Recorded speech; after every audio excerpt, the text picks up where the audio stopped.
Yooyaa ammas yooyaa ilmaan ayyaa bakka jirtan marattuu nageenya keenya kan waaqaa kan oromummaadhaa kan walirraa maddee sanaadha qabu warra sanii bareef akka wal mul'atan warra sanii dhiheellee akka mul'atan. Salaamullahi alaikum wa rahmatullahi wa barakatuh. Ashabar kafuune nooroo hariibuu qariibuu waan haadhufu welcome to Shabba Media.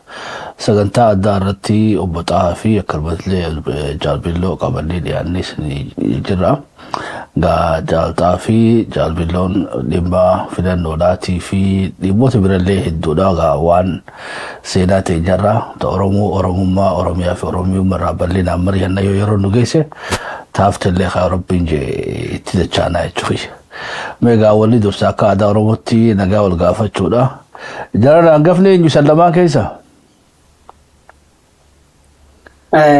Hangafni anuma warri Shabba Media galatooma nu dhiyeessuu fi baga nagaan walitti deebine.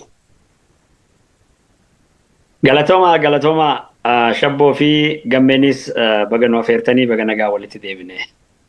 Nullee egaa yeroo teessa dhaarsaa gootanii hawaasa keessaniif sagalee ta'uudhaaf asirratti argamuu keessaniif ulfaadhaa galatooma isanii jedha.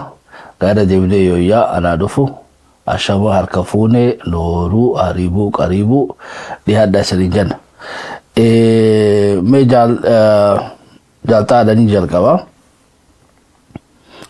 Gaa filannoo mee gaa yeroo wanni amma deemaa jiru silaa amma dhaabbataa jirtu filannoo. Filannoonis beektee isii silaa bareeddumaa jechuudha. Yoo beektee yoo filannoo dhugaa san taate rakkinan qabdu. Ammoo seenaan filannoodhaatii fi siyaasni Itoophiyaadhaa waan wal beekanii sinatti fakkaatu jechuudha. Torbaffarra jirra amma. Torbaffaan kun hundinuu seenaa of dandeeta mataa isaa qaba jechuudha. Ka sagantaa tokkoon keessaa bahuu hin dandeenye.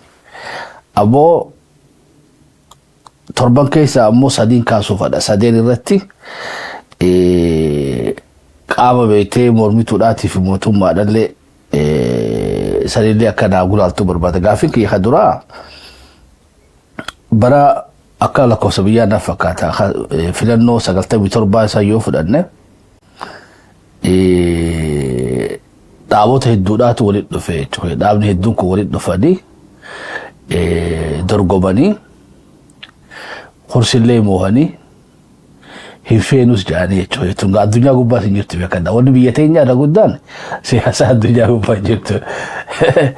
Yoo mootummaa guutuutti nu halluu baattan hin feenuu jedhan paarlamaa keessa. Hin feenuu qofatti hin dhoollee achumaanuu hawaasniinis kakaleessa sagalee kannate san ka'ee gabbee falmatee galmee isaanirraa isa mootummaa fi jarri kaanillee amana toroo nama 200 oliitu aarsaatti ta'e Gimboot 7 jechuun gurra namaa keessa numa jirti na fakkaata. Warri akkasitti filannoo seenessan ammoo paarlamaa seenuu qofaa miti. Ififis ammas wal didee wal bubuusee facee bittinnaa'e arraa'uun jiru jechuudha yoo barbaadan hin jiru. Dhaabni tokkollee kan maqaa san qabatee deengatti seen hin jiru ammoo lubbuun maqaa dhaaba saniitiin lubbuu hitimamtee jira. Gumaa galee beektee dhugaadhaa qabsoo keessatti waan takka tabbaateef galmaan gaatee piroojeektii san bikkaan geessee yoo keessaa baatellee siyaasaa waaqaanii hin qabdu jechuudha. Taateen wannidhaa amma nuu irraanfatamte duraan maqaa qofaa fi Gimboot 7 ka jiru sadii sifirraa dhiiseeti amma izeemaa ta'e jechuudha. Ammoo warri gaafa san dhume yoo eenyurraa dubbataa waan beektee waan lagatamee akka laayyootti bira kute. Meegaa sadiinaa jalqabnu lola guddaa kaafte sanis ittiin dhufa. Dhiiroo rakkoon siyaasa Itoophiyaadha. Ofittummaadha. Ifittummaa mootummaa qofa moo beektee akka dhaba mormituudhaatiisi jechuudha. Because sila lamaarraa tokko akka qabaatee beeka dhufa siyaasaan tuni galmanuma geessi jechuudha. Wannummaanuu impaayera Itoophiyaa hodi rakkoon isaa furmaata itti dhabeefi abaasii bikkalachuu waan jiru na fakkaata jechuudha. Kan mormuu sanis mootummaa fi injuu sanis mootummaa ta'uu hin dandeenyii fi mormitii ta'uu hin dandeenyin ammas beetti adeemsa keessatti mootummaa keessa taa'ee mormituu niyyatu jira mormituu ta'e mootummaa niyyatu jira hoggaa wal darbanis ni garraa jechuudha kaleessa mormituu jettuu mootummaa galuu garta mootummaa jettuu mormituu galuu arkita warra siyaasa addunyaa keessas waan jiru jechuudha warri Trump Republikaanuma arkatanis dhabanis warri Dimokiraatuma jechuudha gaafin kiyya hanqinni siyaasaa impaayera Itoophiyaadha filannoon hiikamuu ni danda'a ta duraa taakka lammaffaa rakkoon siyaasa impaayera Itoophiyaa hunoo mootummaa qofatti daangeessuu dandeenya moo mormituun tanarraa bilisaa jechuu dandeenya adeero.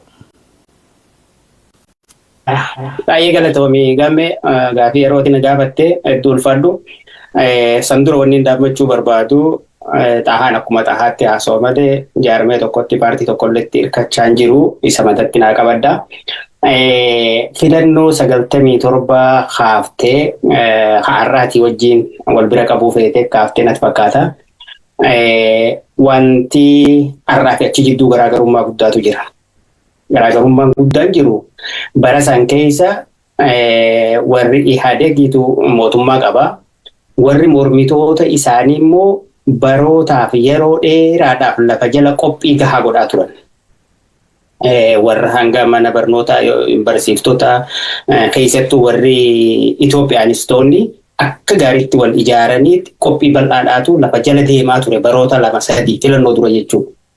Inni kun gaafa bakka filannoodhaatti as dhufu humna qindaawaa jaarame kan mootummaa fuula dura dhaabbatuutu ture uumame.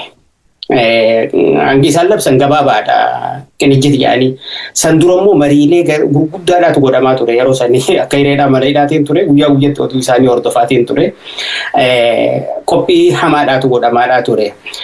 Gara biraatiin immoo pireesharii warra dhihaatirraa mootummaa Ihaadegirra kaayamu ulfaataadha. Maali san dura marraa 3-4 duruunuu warri mallasfaan akka hin taane goggodhanii ukkaamsuu bilisaa miti maali waan jedhutu jira. Ayyaadadhaa gaafa san mallas filannoo har'aa wanti feete haa taatu bilisaa fi bilisa goona jee miidiyaa uummata ETV irra taa'ee baallama seene. Isa sanarraa ka'e pireeshariin achi jiraachuu argita. Pireeshariin sun immoo warra mormitoota asii akka isaan qindaawanii ka'aniif yeroo kenneef. Haal dureen immoo filannoo barbaachisu akka lakkoofsa uummataa akka qindoomina mormitoota lafa jala uummataa wajjin mari'achuu wal gahuudhaaf bal'aa ture. Inni sun gaara filannootti hoggaa dhufu osoo filannoon sun hin tahin dura 7 filannoo booda hiriira gurguddaadhaatu Finfinneetti yaamame yoo yaadattan ta'e filannoo hiriirri yaamame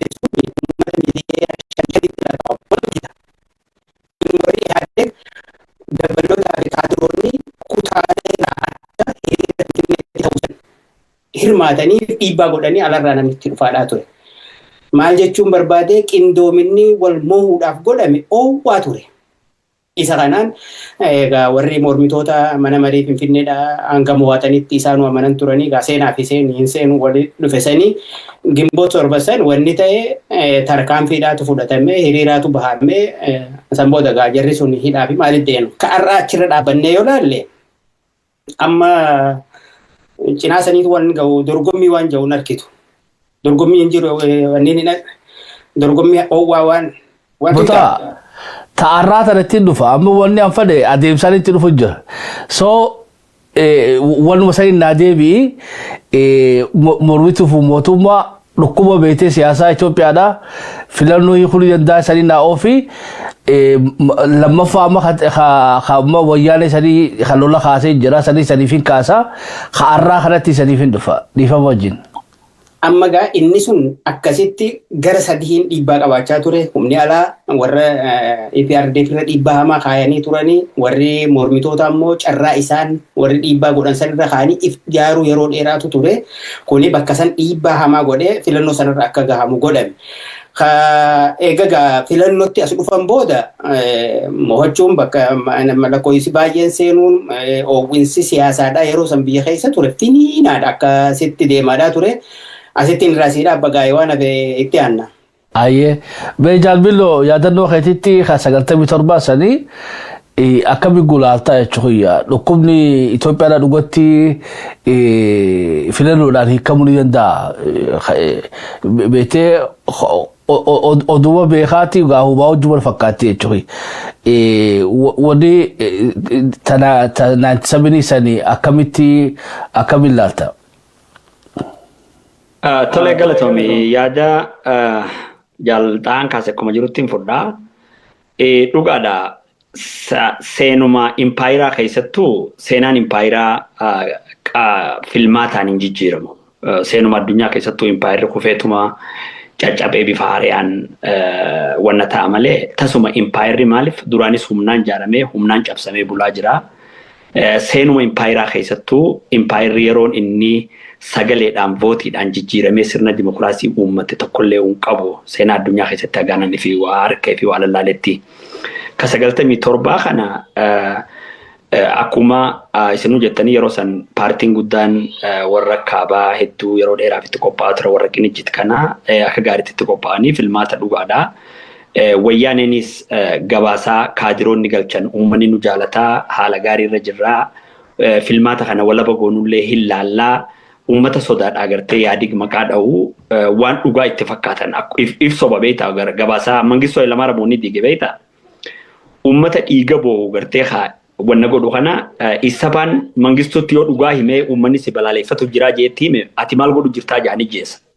So isabaan kun addis zaman kana gabaasaa barreessee jaalaltii uummataa kana fakkaatti haala kanarra jirraa jee kanaan sobamaa ture mangeen hanga kututti.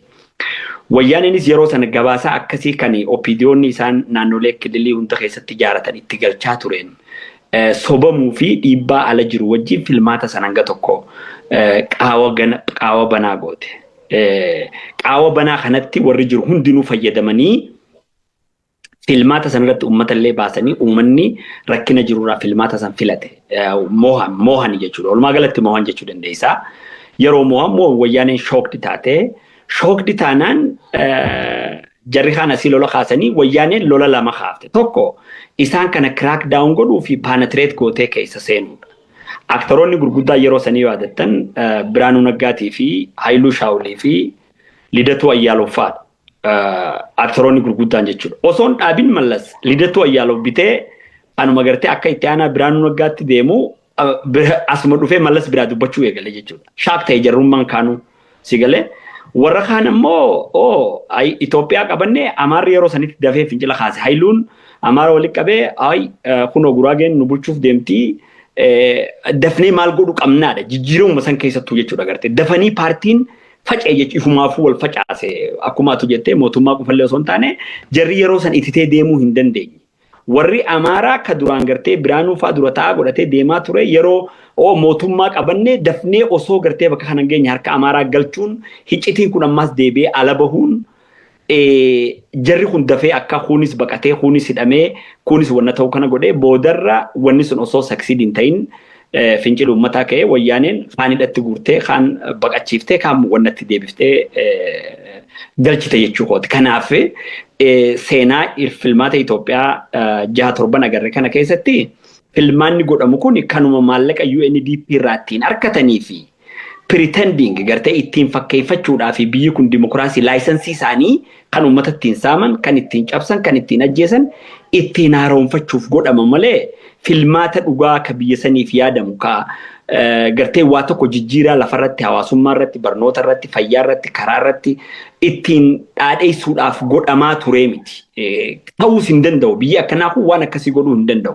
Ani numaayyuu yeroo tokko wanni na yaadu maaliif horii asirra balleessan kana waan biraaraan oolchineedha. Amma biyyi akka Chaayinaa tuni waan filmaataa maqaan dhooytu. Filamtee ni qabdi garuu korraapshin hin jiru wanni takka illee hin jiru nama qarshii takkaa ta'ee fi miliyoona hatee lubbuu baasan harkarraa kutan.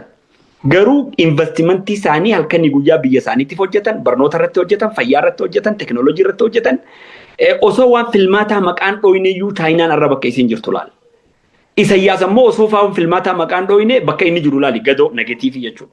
Sigalee kanaaf jarri keenya kun ammoo akka Isayyaas kanaas hin ta'u akka Chaayinaas hin ta'u horiin asirra badu ni gartaa fakkeeffachuudhaaf gartee shawaappiidhaaf warra dhiyaa kana sobuudhaaf laayisensii isaanii ittiin haaromfachuudhaa fi gartee saamichaa fi liqii laayisensii liqii ittiin fudhatan kan uummata ittiin fixan ittiin haaromfachuudhaaf carraa isaaniif carraa banaa kennaa jechuudha.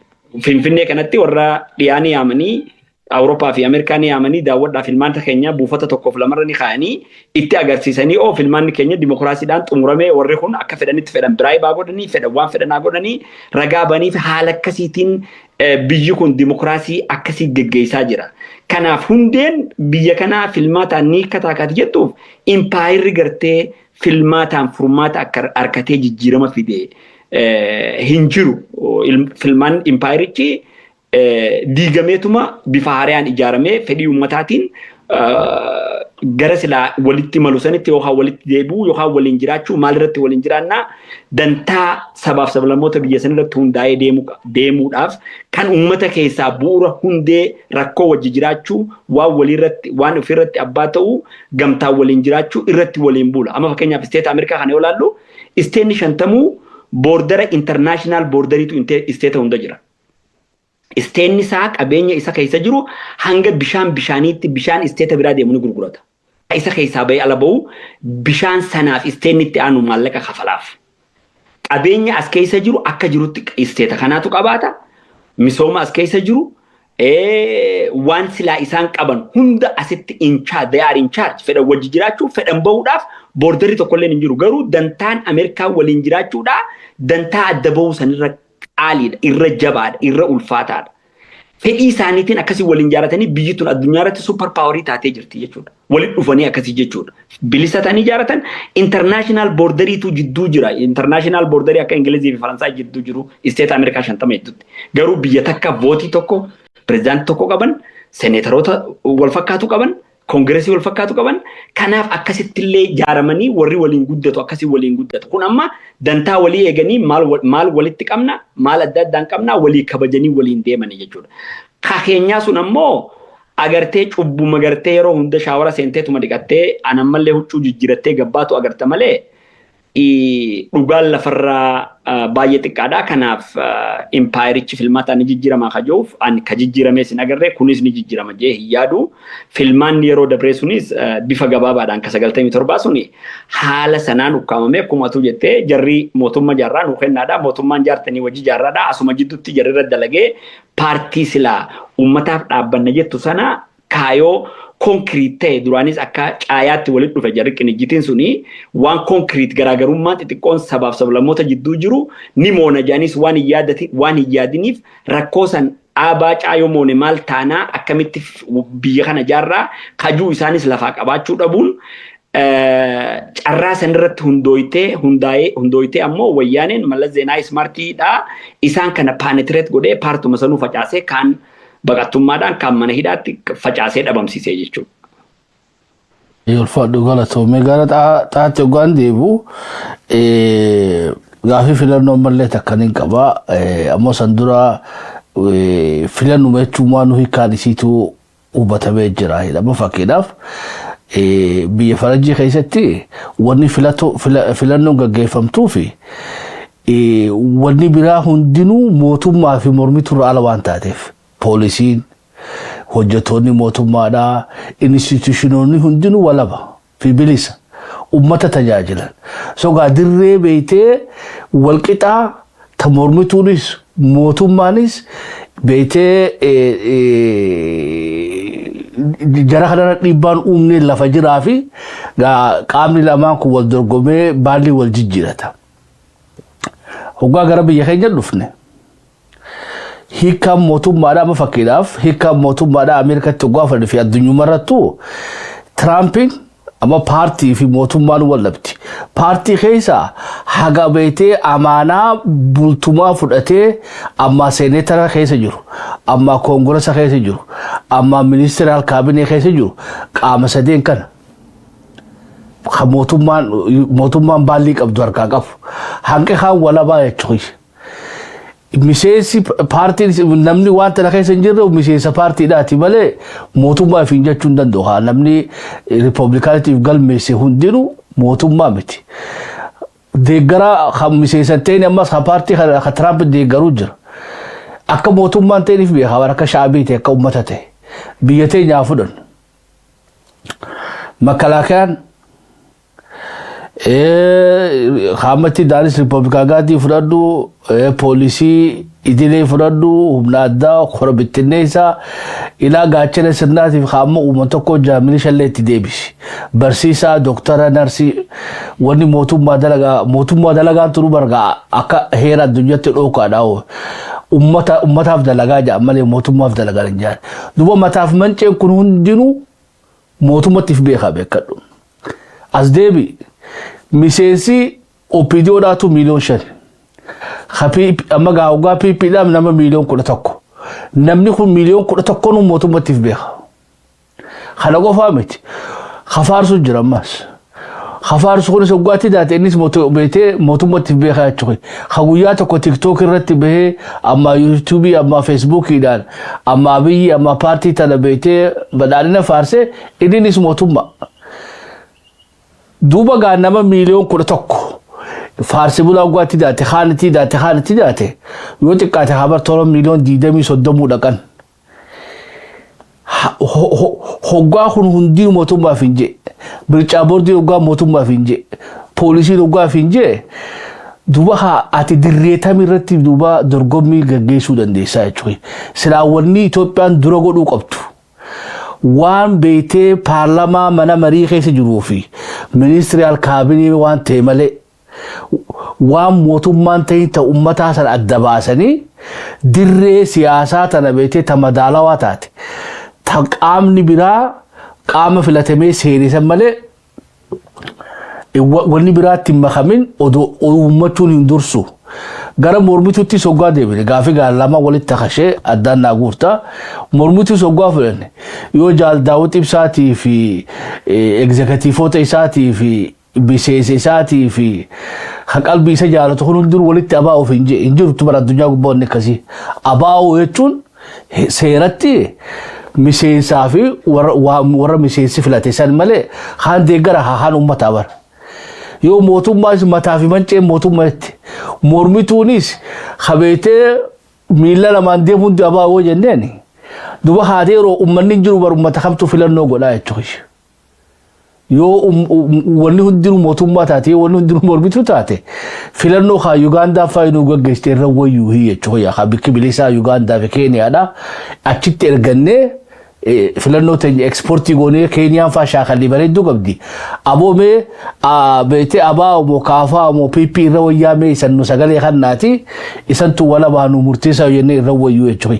Dirree wala banteenitti filannoon gaggeeffamuu dandeessu. Kun dhukkuba irra PP qabduu miti dhukkuba Itoophiyaan uumarraa ganamarraa Ameerikaa haga amma qabdu jechuudha.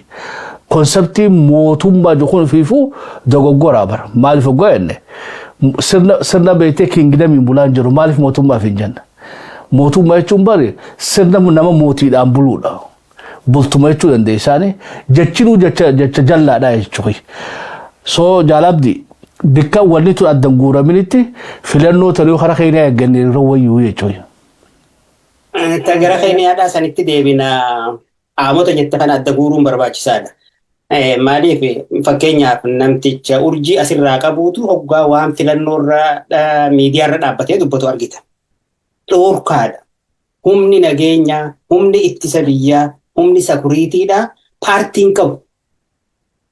Amma gaa warri gubbaarraa haasi sakuriitii waraanaa maaliif jiru kun hundinuu akkuma paartii akkuma Abiyyi ta'ee sii morma. Badiin isaa rakkoon isaa eessarraa madda sirnaatuun jaaramin sirna bilisaatuun jaaramin kan waan kana jara kana hunda paartii ala politikaa ala godhu. Biyya kanatti biyya hanjiru kana yoo dhufte hafedhee dhufuus poolisni bakkuma isaa jira waraanni bakkuma isaa jira warri tikaa bakkuma isaa jira. Achi immoo mootummaa wajjin deema. Abbaa fedhe kaayata ogummaa isaatiin osoo hin ta'in abbaa fedheetu abbuma moo'ateetu isaaf ta'uu kaayata. Kan reefuu Jaal Billoo tuqe biyya tana keessa dipaartimoo waan jedhaniitu jira. Tan dipaartimoon tun lafa warraati. Fakkeenyaaf magaalaa Paarisii fudhatte Paariziyaan jedhan. Daangaan Paariziyaan suni hin tuqamu, hin sharafamu, hin yaadamu. Yoo sun tuqame Paaris diigamte. Yookaan fottoo hidhe Faransaayii keessa. Amma rakkoon biyya teenya jiru wantoonni kanaa kun lafa hin qaban. Oromiyaa jenna. Gamaa gamanaan guyyaa ji'a ji'aan saamama. Amaara jette gamasiin hanga fedhe gad bal'ata hanga fedhe ol guddata. Ukkaamsaa haqa bilisaatu hin jirre bilisummaatu hin jirre lafa san keessa. Eega bilisummaan hin jirre immoo filannoon hin jiru bilisa taatee waa filatta. Bilisa taateeti warra seeraan dhorkitu seeraan tapha ala gootee filannoodha ala paartii ala gootee mootummaa fi paartiin adda fagoodha. Mootummaan Itoophiyaadhaa hoggaa harkitu kan dhufaa dabra haduun irraa kaasee hanga mantana jiruutti baajata mootummaatiin olola paartiidhaa gaggeessa. Kun yakka guddaadha. Fakkeenya tokkoon siima biyya teenya tana Niikoolaas Saarkoozii pireezidantii isa booda 2 dhufeetu jira.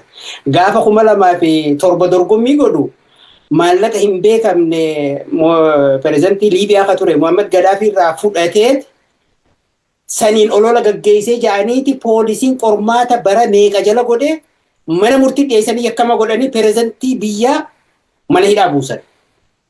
Yakka sanbaatii gabaabaa dura.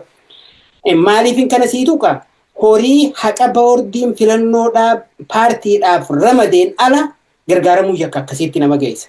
Amma hoggaa as teessee Itoophiyaa laalte waan bilooreefu kaasee akkuma jirutti ta'e impaayera. Impaayerri sirna bilisaa akkasiisan qabu hin jiru. Fakkeenyaaf ammoo warra hogganoota paartiidhaa maal agarta? Anaa jiru Itoophiyaan jiru nuu jiru Itoophiyaan tuqamuu hin taatu jedha. Itoophiyaan ta'e paartiiti jechuudha baramne. Hoggaa anaa jiru Itoophiyaa kana tuquun hin taatu hogganaan paartii tokko jee yookaan bakka bu'aan mootummaa tokko taa'e Itoophiyaan ta'e ummataatii miti jechuudha tar warra irra jiruuti. Hanga ta'e ummataan ta'initti immoo sirna bilisa akkasiisan uummatanii karaa bilisaa fi wantoota ati tarreefte kan mirga ummataa kan mirga sana adda baasuun mootummaa uummatarraa ijaarame. Uummatarraa mootummaa ijaarame uumuun hin jirtu. Itoophiyaan hanga amma konkolaataan dhufte wardiyaa Itoophiyaatu wal konkolaachisaa aangoorratti dabraa dhufe malee mootummaan bilisa ta'ee uummatarraa ijaarame. Uummanni seerriin itti bulu kana biyyatti tiyya kana daangaan qe'ee hiyyaa kana daangaan federaalaa kana je'ee itti adda kaayate hin uumamne. Hanga saniin uumamanitti immoo bilisa akkasiisan argachuu fi uummachuun karaan isaa hedduu ulfaataadha. Filannoo jechuun waan ibsatu filaana fuula qabu karoora qabu biyya tan akkanaan godha hanqina kana jiru akkanaan godha jedhu. Rakkinoonni Itoophiyaadhaa kan Minilik irraa kaasee uumame hanga ammaa ni qabne. Osoo kun ni qabin immoo bakki ati dhayitee dimokiraasii itti uumtu hin jiru. Fakkeenyaaf amma nageenya fudhadhu namni nagaan buluun wanti hunda dura mootummaan dirqamni isaa lammiin tokko uummataa miti amma walitti qabdee akka sabaatti akka naannootti kan keessoo miti. Namni tokko seeraan ala waa ta'uun seeraan ala nageenyi isaa sanuu qaama mootummaatiin kama kaalaa fincilaadhaa waan balleessuu fi waan qabu qaba. Maqaa qaba jechuudha akkatti keessu qaba. Qaamni mootummaadhaan mirga nageenya nam tokkeedhaa kan naannoo kan guruppii haafuu kan nam tokko eeguun biyya san keessatti ulfaataadha. Abbaa fedhe gad baasee seeraan ala akka fedhe si godha si jeessa si hidha si kaayee si biraa deema. Kanaaf dimokiraasii ati haasoytu ati jettu sun bu'uura isaatu tolfamine. Bu'uura isaatu lafa hin qabatin. Bu'uura isaa lafa qabachiisuudhaaf immoo qalbii qabaatanii ifitti deebi'uutu hin jirre. Maaliif rakkoon kun gangalataa oola? Mangisturraa Ihaadigirraa warra amma harkaa qabutti dabre, Piippiitti dabre. Piippiinoo rakkina kana gangalchiteetuma gaaf tokko akka tokkotti uummanni harkaa fuudhe yoo akka tokkotti harkaa fuudhe habti anu dabarsitee deemti. Furmaanni rakkoon biyya kana maali dura jaanii gattaanii akka biyyaatti akka Oromootti miti akkuma Itoophiyaattuu taa'anii rakkoon eeyisa jaanii qoratanii rakkoo saniif furmaanni maali jaanii waloon kaa'uutu hin jirre. Hanga sun hin jirretti immoo rakkinni kun dhimma gangalataa warri dhufu hundi yoo bakka kanatu hidha muraa mataa kiyyaatti siin jaa hoggaa inni muraa mataa kiyyaatti siin jaa inni muramte kaja'uutu dhalata walumaan gangalachaa deemnaa jechuu fayyaa ta'e.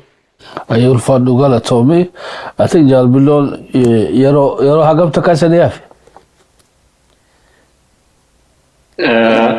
Xiqqoomaan naafee dagala deeqa 30 tokko ni qabna akkasumaan naafee. Aye gaarii.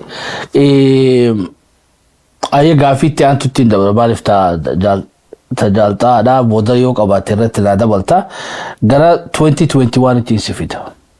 2021 barga hanqina mootummaadhaan asirratti argaa jirra.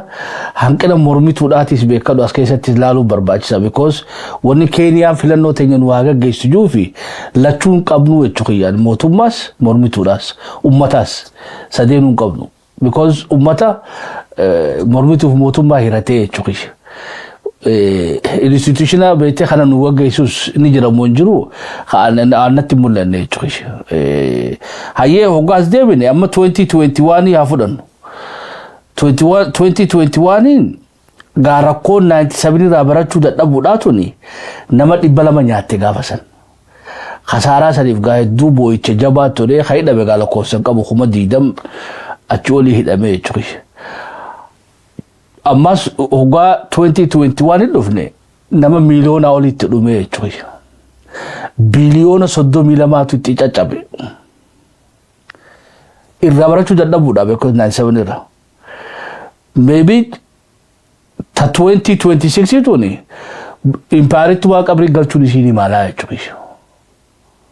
Because maallaqa hadhume nama hadhume jiru haqaalofte yeroo amma jiru tunillee yeroo beeytee akka 2021 sanii miti jechuudha. 2021 jiruunis akka arraatanaa miti. So gaafin kiyya bu'uura filannoo 2021 isa yoo filanne tabaroon teenya dhumtee maandeetiin uummanni nuu kanne dhumtee jette TPLFin.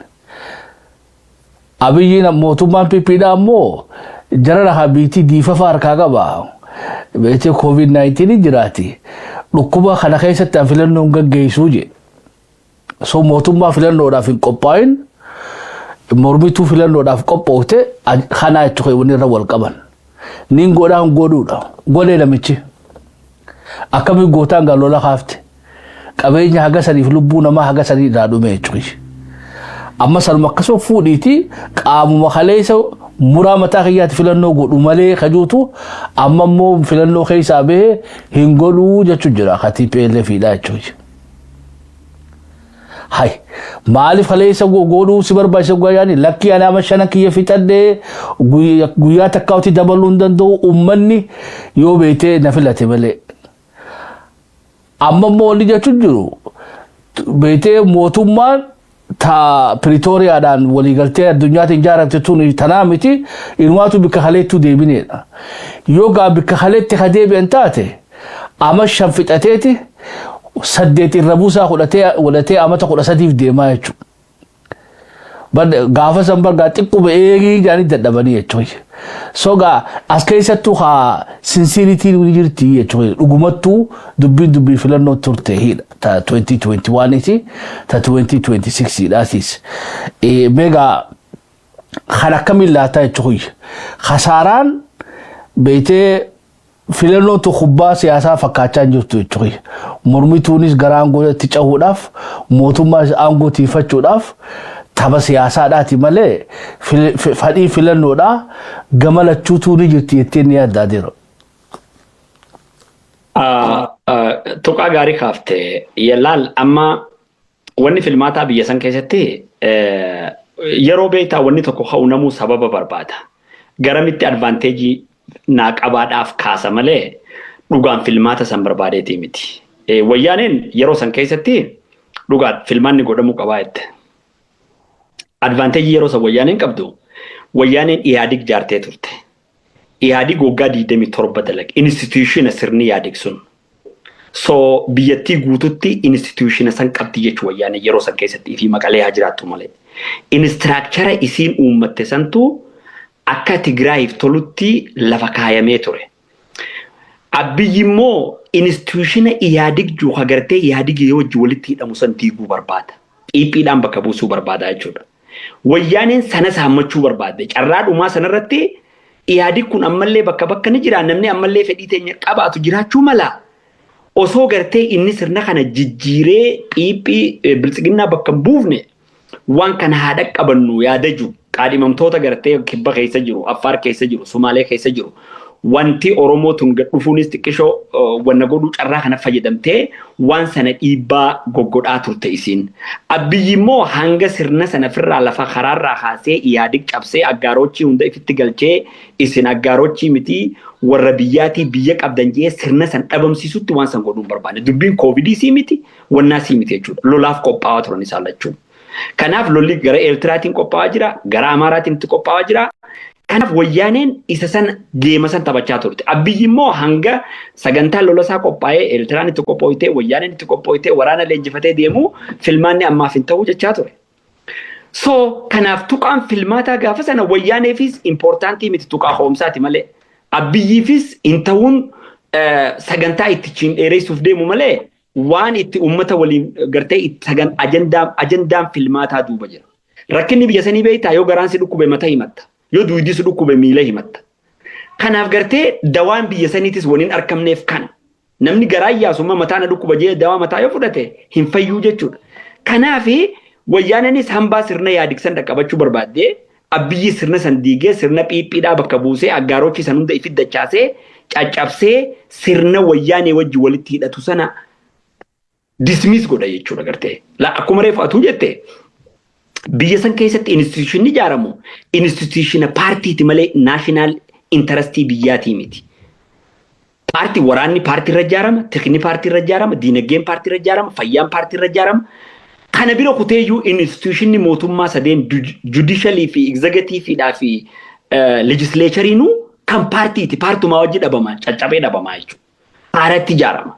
Qabeenyi dilli badde sun hundi waraanni leenjifame hundi faca'ee ilaalama waraana dargiidhaa bakka inni jiru. Tokko waraana guddaa sana waraana paartii ture hin jiru. Wayyaanni haaraa fiddee ijaarte. Inumaayyuu abiyyi keessaa gingilchee haa baasu malee kaan isin fudhattu malee hanga tokko riifoormii godhee itti fayyadame guututti dismiss hin goone jechuudha. Sigalee kanaaf sirna sana irratti ijaarame jechuudha. Institutionummaan mootummaa sadeenuyyuu warra hojjettoota mootummaa afnaani harka mootummaati jira. Akka reefatu kaaftee paartiin warra paartiidhaa galmaa'utu jira. Deeggartoota paartii lamaa yookaan paartii sadeenii kuni membara warra achitti register ta'ee jira. Registeroonni kunuyyuu swing yeroo fedhe gamana deemaa yeroo fedhe garas deema. Democratic register ta'ee Republican vote godha. Republican register ta'ee yeroo dheeraa ture haalli naannoo sanii isaa ta'uu dinnaan achuma keessa taa'eeti Democracyidhaaf vote godha. Isa kana lamaan jidduu warra gartee paartiitti hin amanne ka guddina biyyaatii fi intarastii biyyaatii isutu jira. Liberal jaaniini warra jidduu kana taa'u. Warra kanaatu warra gartee paartii Democracy sirrii jira, Republicanaa sirrii jira, yookaan Bilisiginaa sirrii jira, mormitootaa sirrii jira. Weebii dambalii kanaatu warra kana to'achuu hin danda'u namuu kun bilisa independentiidha kun. Sigal liberaaliidha warra jidduu kana taa'u jechuudha. Warra ifidhee paartii jala hin jirre jechuudha kun. Kanaatu dhufee dambalii kanaan paartii lamaa asii 50 49 45 45 teessu kana fuudhee kuffisaa jechuudha. Gara silaa eenyutu ajandaa gaarii biyyaaf qabaadha. Qonnaa irratti, barnoota irratti, fayyaa irratti, kana hunda irratti, diinagdee irratti, dippiloomaasii irratti kanaatu kana kuffisaa jechuudha. Amma biyya sana akkumaatu jettee dirreen namni irraa hafe hin jiru. Hundi dhumate akkumaatu jettee qooddatee dhumate warri paartii sanarraa hafe mootummaa irraa hafe hundi diina. Sigalee biyya sanirra yookaan ciisanyaadha jechuudha. Kun abbaa lafaati. Warri paartiin amma dillee ati reefu lakkoitu mootummaa naannoo ka federaalaa kun hundi biyyi sun akka tasaaniitti ilaalan. Dantaan Itoophiyaa dantaa isaaniiti dhuguma sirna biyya sanii sana isaantu itti fayyadamaa jira. Isaan supreme leaderidha. Constitutioniin supreme of the law constitution kajaan sana isaan ilaalu. Isaan like a monarch. Biyya teenya san keessatti amma ilaalte milishaan gandaa he's a monarch milishaan gandaa jechuudha. Sigalee waan barbaade godhaa nama fedhe jeesa seeraa oli seerri isa laalu liqaman gandaa isa laalu. So biyyi suni isaaf jaaramtee isaaf tolte jechuudha. Isaatu fantaziyaa yookaan rahaa itti godhaa jira. Kan irraa gatafe immoo gabra akka ciisanyaa durii sana. Sigalee galgalaa ganama gibira kenni jaanii buusaa gonofa baatii kenni jaanii xaarimnaa girgiddaa kiraa manaa baadiyyaa irraa 200 guuraa. Taaksiin isaanii torbaanitti baatii 3 kafala.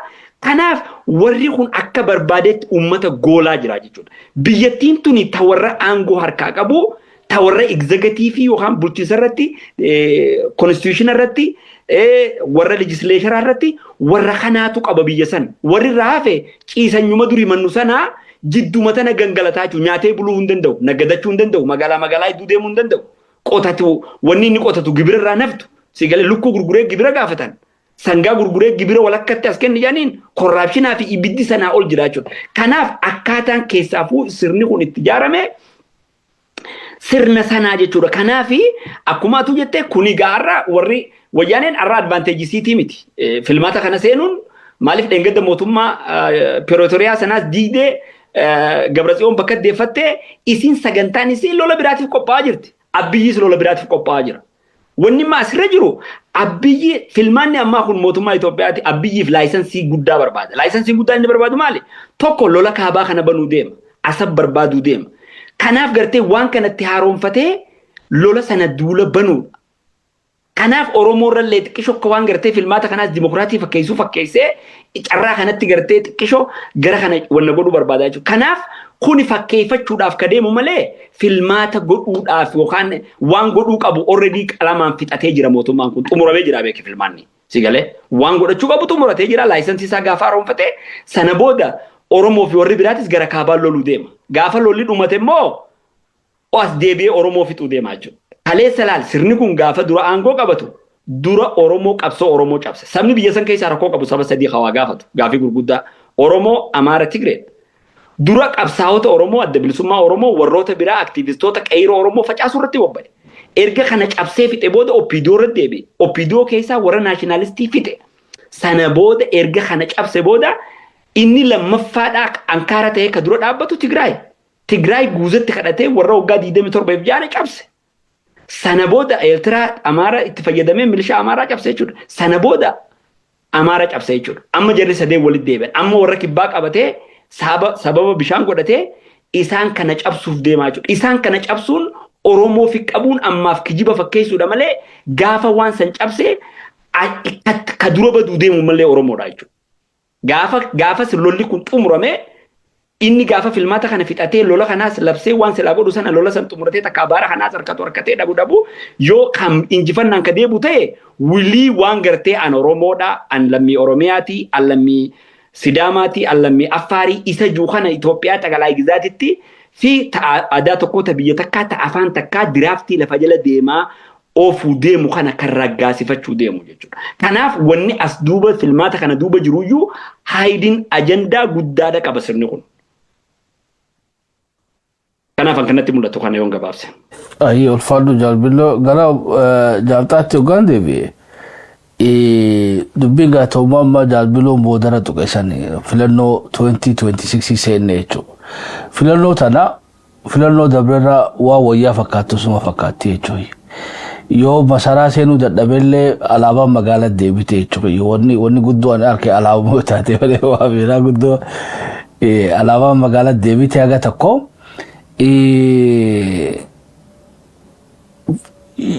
I think addi bilisummaa Oromoodhaa hagam takka kaalkulee godhee waan as deemu kana sirriitti hubatee kajuus gaafiif dandeesse. Maaliif hoggansi yoo beekadhu herrega garii yoo qalamaa fi daftarri yoo sammuun hin dandeenye qalama fudhatteeti daftarra dalayda herrega yoo qalamaaf daftarra guddate immoo kaalkuleetara itti barbaaddaa jechuudha. Yoo sana gurguddate immoo akkaawuntantii bira dhayiteetiin herrega haala adda godhi jettaan. Addi bilisummaa Oromoodhaa hoggansi kalee isaatis 91 sammumaan herrega dalage qalamaa fi waraqaallee waan itti fudhatee sa'u jechuudha. Yoo qalamaa fi waraqaa itti fudhate landa sanillee sila akkatti ilaaluu qaba. Tatti galuu sanillee akkatti ilaaluu qaba. Sila rakkoo moora galuu qawwee irraa tan hunda sila dura harkuunuma danda'a jechuudha. Namni yoo taa'ee herrega waan balaatti as deemtu san hunda yoon galee balaa akkanaa naa dhufa yoon galee faayidaa akkanaa naa dhufa jeen lamaan wal bira kaa'ee yoo haa balaa irra guddattee irraa oolaa jechuudha. Yoo faayidaan wayyaan irra jiraatte immoo herregaan akkasitti deemuu numa danda'a. Tabaranaatti suggaan laalee tanas sammumaan xiqqoo dheena fakkaataa jechuudha. Maaliif dubbiin kaabaa tuni qaawoo bantee fi jirti sila akka gaammetti hoggaan kaalkuleetara kiyyaan dha'e addi bilisummaa Oromoodhaa filannoo kana malee filannoo biraan qabu beekan. Hatti aanu irraan fadhu mataanuu jiraachuu isaa rabbi haa beeku. Kaafaa'oo kun hundinuu. Hoggonoonnis baayoloojikilii ni jiraatanii san harka rabbii jirti. Ammoo siyaasaan Itoophiyaadhaa taara xiqqishoo akka bobaasaa qaliftuuni daayinaamiksii siyaasaa kaabaadhaatu haganaa'u beektee hulaa bane. Hulaan tun naa banamtii kaasilaa kaalkuleetara isaatiin arkee itti dirgim jee kaampeenii godhee yoo beektee addi bilisummaa Oromoodhaa 4 kiiloo seenuu dadhabe at least maqaa filannoo kanaan beekadhu haamilee Oromoo bakka deebisuu numa danda'a. Duula na filadhaadhaa kadhugaa mootummaan ittiin dhiiftu maali adeeroo bara ittiin dhiiftee kalaa ol ittiin dhiiftu خبيتي يرو غريب روان نمي سيخني متي خاتي بر سامتشو لنو برباچفتي چوي كافاو ومت جرونو نانغل نما بيتي لاسس يكن رافدني جيتي نما بيتي جامو كلا چخنتي چوي اباونس نما صدوم وكن دوبها قاون وبنا مخنا نم صدوم موتوما جارون دنديسو نما جهانس جارون دنديسو قاون خون هنجرو فلان مبارنا خناو جري دغتي تااني كالكولي غدتني بكتنا هيري جرا موتوما تانجين كيجبو اچوي موتوما ኢትዮጵያ ከሰ فلان ኖዳንታ ንጅርቱ አሞኻ ሃጉመ ዶክተር ጫኔ ሰሩ ተውንስ ዋ ገብኑ መነፈካቲ ይጭየን ኤጋ ጋረን ጅሬ ዮ ቤቴ ፓርላማ ከሰ ጅሬ ማሊ ፓርቲ ሲያሳ ሲንጃን እንጅቱ በረዱያ ተነጉባ ፓርቲ ሲያሳ ተካ ሞቱመተ ተካ ሞርሚቱታ ኸሞርሚቱስ ተው ደደበ ኸሞቱማ ተው ደደበ ዋጅሩ መቀጎጎጋ ቀበቴ ተወታው ቤቴ ቱኒስ ዋሲያሳ ተፈካቱ እንደ ጎረነ ሰረሲታ ጋፊን ክያ ፊለኑ መኸናው ቤቴ ካልኩሌሽን ስሪቲ ተቆብ ሁወቴ ጅራ ሂሬ መቦባሳ ቀምጥተና ደምቺ ሙደሜ ጅራ ካበራ ፋኖ ትገጨርቴ ኦዶ ፋኖ ጀኑ ወያነቲ ደበለምቴ ኦዶ ወያነ ጀኑ ሻባንቲ ደበለምቴ ተነቆፋምቲ ኢንማቱ ጽንዶ ጃሊቱ ዱፋኒ ጅሪ የቹይ ወልቱ መኸተኒ ኸኛ ኸላቲ ጃን ጠቀሰኒ ጅራጋ ጀለዴ ምን ደምኔ ሰናዲፍ ነው አጀንዳፍ ደንዴ አሞ خناو درون دبينيسا خيني خنا براو گيسي چوي ابيين تكاتو قبين سكا ما هنتك ابامن بيخو قبين سكا ما هنافغا اباو سلا هبيته غوما غافته لي راي چوي بيت موتوما ميتي ارسلا اوروميا سنمو خننيف يو فلمت يو فيدرالي ددبن سوغا غافين كيا هيري اما دفتتنا أبي هري أمر افتخان أديب لسمة أوروبودا سرتي هوبته اتقوباي جراهي أبا في كافاونيس تاك لما فا هري براتوني هفته هيدا أما شانا كلامي تما خنا يجسجرو أما شانا كلامي بي خرسي تكافي لما اللي بارلما سينو ساريني بلا أمو تغافي إني بيتي أمش إلكشنا صدو بيتكا خسدي تفاساني يو ويانني فانوس نمچ قومسياس دي بوتاته اباو ميتو اوروميانو نيجرتي لغا دبي جالبي لو سري دي بينا يچوما فياتي وان ججبي فمو قبول لين ججبي سنا اسمرته نيتي دبي وركاباتو ني غاري متي اسي وري انغور کا قبدني سي دوبا ديبي علالا ابي دو غوري ني غدان قبسو وي اورومو لا بوت لغا وياني ريمي بوت غدامي bakka to'isuma fi oromoon jabeeffan osoo oromoo harka qabaate ta'e wanni gari mataa waliin qaqqabattu kan ammaan tana xiqqoo waan hedduutu ta'e yeroo dabree gumaa sirriitti haasofni adda deemne booda hogganoonni abaa guututti hidhaa turan hayyuu duree dabalatee gadhiisuun jira waajjira deebisanii banuuf hin jira kuni bobaa walii ol qabachuun diinummaa diina hamaa isaa fi oromummaa liqimsuuf deemu arkuu dhabanii ifi akka diinaatti wal mancaasanii wal dhabamsiisuuf hanga maqaa walirraa haquutti deemuun sun sirrii miti jennee yaabaane ammaan tana immoo lakkii akkasii miti asi dogoggorre jaanii bobaa ol qabachuun sun waan gaariidha fuuldurallee kana daran jabaatee aadaa isiniif haa ta'uu jennaani maaliif namni mana fi ijaarrate mana ifii nagaya godhate kaalaaf irraa ittisuu danda'a wamaa waliin goonu oromoo fi oromoo jidduu beeke diinummaan hamaan kaayoon jiru oromummaa balleessuuf ka deemuun jiru jara lamaan kana jidduu warri kaan immoo oromoo fi oromiyaallee dhabamsiisuudhaaf deema waan jajjabeeffamuu qabuuf hin jee abaa'oon qophaa'ee ka jettuu fi abaa'oon amma filannoo akkuma atuu jettee carraa biraan qabu seenuu malee maaltu ta'uuf ta'a ka fuuldura itti dhufnu arkina garuu wanti ammaan tana ta'e mul'ata isaa eenyummaa isaa seenaa qabsoo kanaa oromoo fi warra firaa fi warra alagaattis barsiisuun isaa advaanteejii guddaadha. Hafuula duraa maal ta'a yoo jette akkanaan hawwuuf taatu yoo taate hariiroo yaada adda addaallee qabaatan oromummaa jabeessuu irra bakka takka waliin bahaniiti hiree banaa walii godhanii achi booda namuu carraa isaatii yoo faraqaan abaa'oo dabarsitellee dabranii wal biyya bulchanii haja'uttiin amanaa san rabbi haa taasisu. Kan biraa rakkinoonni bakka kana keessatti wal xaxaadhaa kan wal ukkaamsaadhaa jiranii mootummaa irratti wanni achi quba dhiibnuufi waan furtuutu harka isaa jira. Haalli immoo gara kaabaatiif uumame jaalatanii osoo tahin dirqiidhaan funyaan qabanii warri Oromoo akka tokko ta'u isaan godha. Sun jabaatee itti fufuu qaba. Maali yoo jabaatee itti fufe asii tokko taanaa nuti yoo gartee warri fottoqullee haa fottoqu Tigraayis boru gara moo fottoqite haa fottoqitu rakkoo fayyaa miti. Warri Amaaraas ichiin Eertiraa walitti hidhaannoo ijaan anaaf rakkoodhaa miti.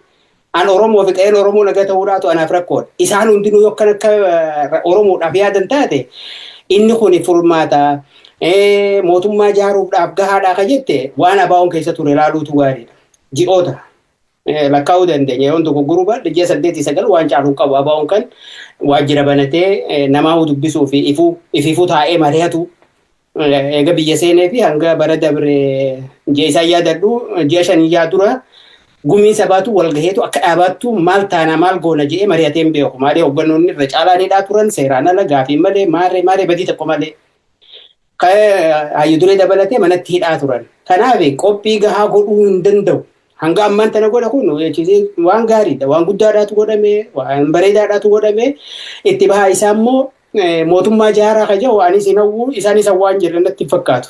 Mootummaa ijaaruu hin danda'u. Qophii sanga hin goone. Garuu haalli ammaan tana uumame kun keessoo mooraa Oromootti jabaatee yoo itti fufe rakkinuma biyya sanii rakkinuma Itoophiyaa jennu saniifuu furmaata ta'uu danda'a. Maaliif Oromoo waan warri biraan qabne 2-3 qaba. Tokko uummata sagalee guddaa qabu. 2 uummata diinagdeen guddaa irra jiru. Duuda Itoophiyaan duuda Oromoo irra jirti. Yoo Itoophiyaa jiraachifne jaanillee yoo uummanni hin bilisooma jeelle sun furmaata biraa murtii biraati. Itoophiyaa jiraachisuuf Oromiyaan nagaya tasgabbii ititinsaa fi tokkummaa qabaachuudhaatu isarra jira. Ilaalcha adda addaa qabaatanis wanni akka nageenyaa, wanni akka diinagdee, wanti tajaajila uummataa fi mirga uummataa nam tokko irraa hanga gareetti jiraatu qabu Oromiyaa keessatti tasgabbaa'e. Itoophiyaan tasgabbii qabannaan taawwachaa ooltus wanni isin badaaf iddoon jiru. Kanaaf amma gaa mootummaa ijaaruu abaa'oon Finfinnee waan yaadurratti hin fakkaatu. Garuu wanni ammaan tana ta'ee jennu mul'ata isaa uummatatti ibsate. Hanga ammatti kan argaadhaa jirru dirree bahanii miidiyaa gurguddaa irra dhaabbatanii mormachaa bahan qaamaanis bahanii miidiyaa hanga danda'an akka biraa ta'uu baattus humna hanga qaban saniin magaalota irra deemanii uummata dubbisaadhaa dadammeeffachaa jiranii mul'ataa fi kaayyoo isaanii uummatatti ibsaa jiran. Kana gaafan eeggamaadhaa ture kun waan gaariidha. Lakkoo isa immoo bakka horojoo ta'ee dusan haa ga'u gaagairraa waa jenna. Fayyaa ta'e. Alfaadho gara mobiilatti hoggaan deebi'ee filannoo hiree amma dhufte kana beekadha wanni abaa'oo faayame beekadhu abaa'oo qofatti itti fakkaatu kaafaa'ottis ilmaatu taraa tana abaa'ootu irra damboobee na fakkaate irra beetee utaalee xiqqishoo hiree tanaa saamachuu jira kaafaa'oon sila duratti isaanii warri waa filannoo kanatti beetee muuxannoo ja'a ol qabanii ka torbaffaa kanaafuu itti citee na fakkaataa xiqqishoo irraa las ja'anii jechuudha. Dubagaa dhiibbaan tuni hundarra jirti bara abin gubballee jirti even izeemaa gubbaa hunuma jirti kan silaa mootummaa keessa jiranuu jechuudha. Impaayirri kursiisaa dhugaatii ifatu beetee jaartuu sarraa jalqabaa jechuudha irraa eega jaartii. Kanaafuu namni waa hundaa'uu mootummaan tolchitee bareechitee abaa'oodhaan kottu fudhadhuun jettuun jechuudha. Haa taatu hoggaa ati herreguu danda'uu qabda tarsimoo lafa kaayyattee aboo dhiibbaan kaabaa tuni amala mootummaa kanaa jijjiiruun mala. Beetee amalli kunoo jijjiirame carraa akkanaa if dura naa banuu mala jetteetu itti qophoofte yoo carraa san kanaa banuu taate ammoo anis hagaan danda'u takka ni saammadhaadha. Mootummaa foqqochuu fi jijjiiruu odoo hin taane har'a abaa'oon paarlamumaa seenuun ati seenaa impaayirtii keessa kanumaa dura na fakkaata. Abaa'oon seenu kunuu fiifuu seenaa. Hagaan beetee biyya keessaa informeeshina qabutti bikka tana PPS wama beetee firraa akeekkattee na fakkaata. Kursii meeqaan beeku malee abaa'oon seenuu isaa seenu paarlamaa. Yoo kan seenne taate ammoo beetee tuni ta'u filannuma wayyaanee kufiftee taati. Wayyaanee san dura 94-92 jeeti ta'irraa boodaa sani dhibbarraa dhibbatti moo'ee kutee beekadhu. Gaafa piippiin taraa tana dhibbarraa dhibbatti moo'ee ifumaa fi kaardii diimaaf garsiisee tapha siyaasaa keessaa boonisaa shakkii takka malee. Abaan ammoo mootummaa ta'a jechuu baadhellee ammoo miseensonni isaanii paarlamaa keessa akka seenan hagana qubaan qaba. Gaafin kiyya inumaatu ani abaa'oon ifi qusatee harka sodaatiin beekte filannoo seenedha. Wannummaa silaa dorgomuu qaba seenumaafuu bar wanni ati wanni dorgomtuufi legasiidhaaf bar wanni arakiloo paarlamaa keessa seenuu qofaame. Silaarraa ganda hunda keessa qe'ee hunda keessatti ni jirraa hacaaluuf baanu san abaa'oon filannoo tana keessatti ni jiraa'uma isaatu odoo barsiise leegasii guddoodhaa seenaa guddoodhaa ummata keenyallee ni fayyifti jeetii yaada harka sodaatiin filannoo seenaa fakkaatti lafa namni isaan daangeessee hin jiru beekadhu bilisummaa jiraas jechaan jiru wanni beekte doggoruun qabne bilisummaa jiraas jechaan jiru ambikka silaawwa boon qawweetti dhooftuu dhaqee korojoo tiyyanumaan kaayyadhaa jechuudha maaliif mirga bara mirga keenya jechuudha dhiisuuf hin qaban mootummaa kana falmadhu haga beekte irraa arkachuu dandeessu takka arkadhu silaa dhibbarraa dhibbatti siif kannanii miti ammoo hannuu fi dhiisuun bardubbiin guddoon addi bilisummaa Oromoodhaa qe'ee hunda keessatti qaalibamaa dhaabuun sani bari arrallee abaa'oon ni jiraadha ganda hunda keessa. Carraa sana ammoo haga an barbaadu sanillee wanti deeman natti fakkaatu sa'a maajiidhaa direedhaa dhufanii jechuudha. Arra direedhaa dhufanitti guyyaatti aanu sa'a filannoo dhumtee jaariin jechuudha. Duullee na filannaadha. Nama keenya citteetti haftee jechuudha. Mala liphuma akka manaamaatti fakkaatti jechuudha. So qophii akkam godhee addi bilisummaa Oromoodha. Carraan amma dhuftee tunoo dhugatti akka gaariitti addi bilisummaa Oromoodhaa itti qophaa'ee guuturraa guututti haga silaa irraa fayyadamuu qabu fayyadamee jira hidha mootummaa taas jira jechaan jirru filannoon tun dhibbarraa dhibbatti beektee feerii fi firii fi kanaa miti wanni jechuun jiru ammoo harkaa jira akka carraan beektee kannamteef carraa kannamte tana harka sodaatiin maaliif kutachuu barbaade jechuudha lubbuu godhetumaa garaan guuttatiin haraam yoo nyaatan garuma guuttatan jettee Oromooni eega beektee eega seenuu isaanii dholle maa akkuma gaariitti beekteen darbatiin addi bilisummaa Oromoodhaa jalbila. Mee waan kana xiqqoon hin dubbadha beektaa filmaata 21 san keessaan turean.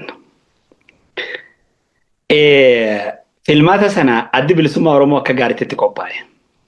Oromiyaa guutuu dabalatee naannoo bulchiinsa Hararii Kajaan kana Dirree Dhawaa Finfinnee naannoo Amaaraa naannoo Binishaangul kana keessatti dorgommii dhiyeessine. Annama yeroo sana gara bahaa kanatti dalagaa ture naannoo Hararii naannoo Dirree Dhawaa Harargee lamaan bahaa fi lixatti nama dalagaa ture. Harargee bahaa keessa bakka bu'aan federaalaa nama 16tu jira Harargee lixaa keessa nama 12tu jira waliigala 28 qacaffee malee jechuudha. Isaan kana hundatti waajjiroota aanaalee hundatti bannee qaadhimamtoota qopheessinee namoota reejistar goonee ID baafnee boordii filmaataatti galchine. Arsii keessa 33tu jira akkasumatti galee Baalee keessa bakka bu'aa 6tu jira akkasumatti galee Gujii keessa 6tu jira Boorana keessa 3tu jira Shawaa keessa bakka bu'aa federaalaa 54tu jira godina afran Shawaa godina Wallaggaa afran keessa 31tu jira Jimma keessa 11tu jira Iluu Abbaa Boor 6tu jira Dirree Dhawaa keessa 2tu jira Harar keessa 2tu jira naannoo Amaaraa keessatti uummata Oromoo kan naannoo san qubatuu fi warroota akka Agaaw Qimaantii fi Shanaashaa hundaa wajjin naannoo Binishaangul dabalatee Finfinnee keessa 23 jiru hunda ABO'n akka gaariitti qophaa'ee waajjira banatee pireezidenti godhee ture. Filmaanni akka gaariitti qophaa'e sana ture jechuudha. Filmaata sana Abiyyi Faani itti yaadaniituma humna dafee qabaa tokko leenjisanii aanatti kantiibatti erganii baajetallee aanaan akka kafaluuf godhanii kantiibaan magaalaa akka baajeta san baasu godhanii miseensotuma ABO'tii fi waajjira ABO bakka jirutti cufuu deeggartoota hidhuu adamsuu nama maqaa kanaan deemu saamuu maal godhuu kanarratti bobba'an kiraash godhanii jechuudha dhugaa dubbachuudhaaf.